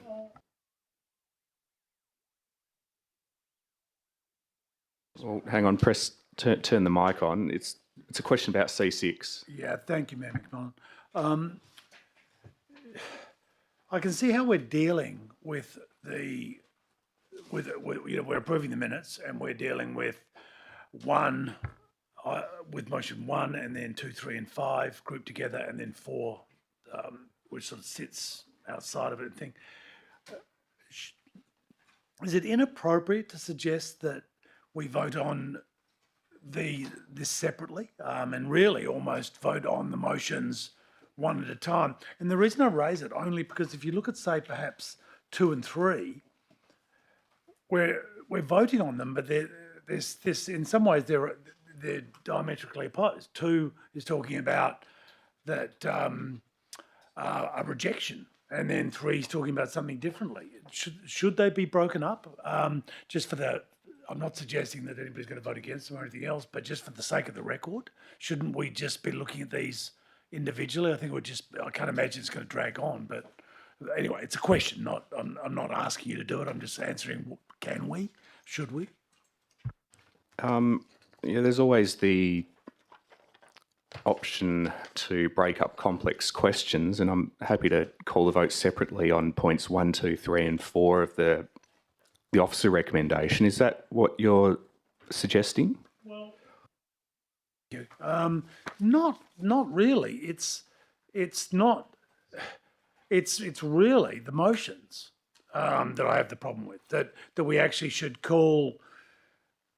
Okay, so let's say point 3, which is to accept 2, 3 and 5. I'd actually like to, point 3 would become point 3 A, B and C. And we look at motion 2, motion 3 and motion 5 separately. The other ones are held individually, but I find the motions are in conflict with each other. I don't look, as I said, I'm in your hands.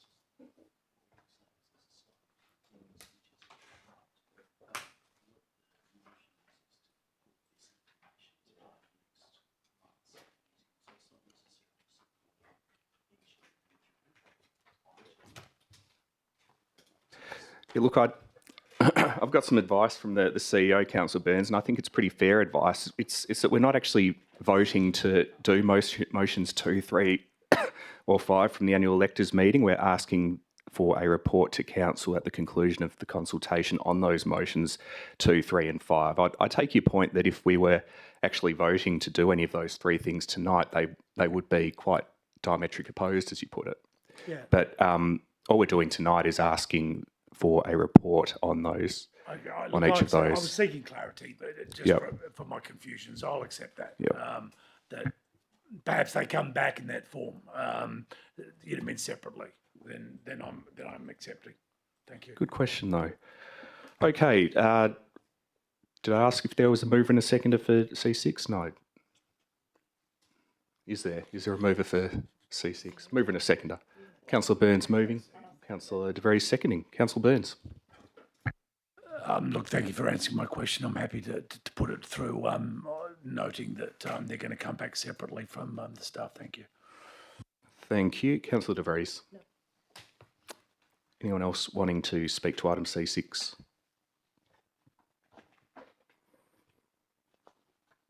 Nothing to close on? Okay, I'll put C6 to the vote.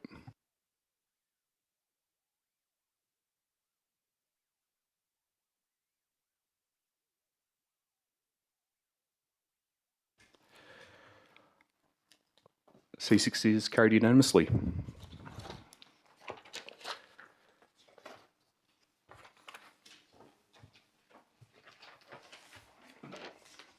Okay, councillors, there were no elected members' motions submitted this evening. No urgent business of an urgent nature that I'm aware of. Therefore, I'll declare the ordinary council meeting closed at 8:42 p.m. Thank you all councillors and staff, and for those members of the gallery still watching, thank you for sticking with us.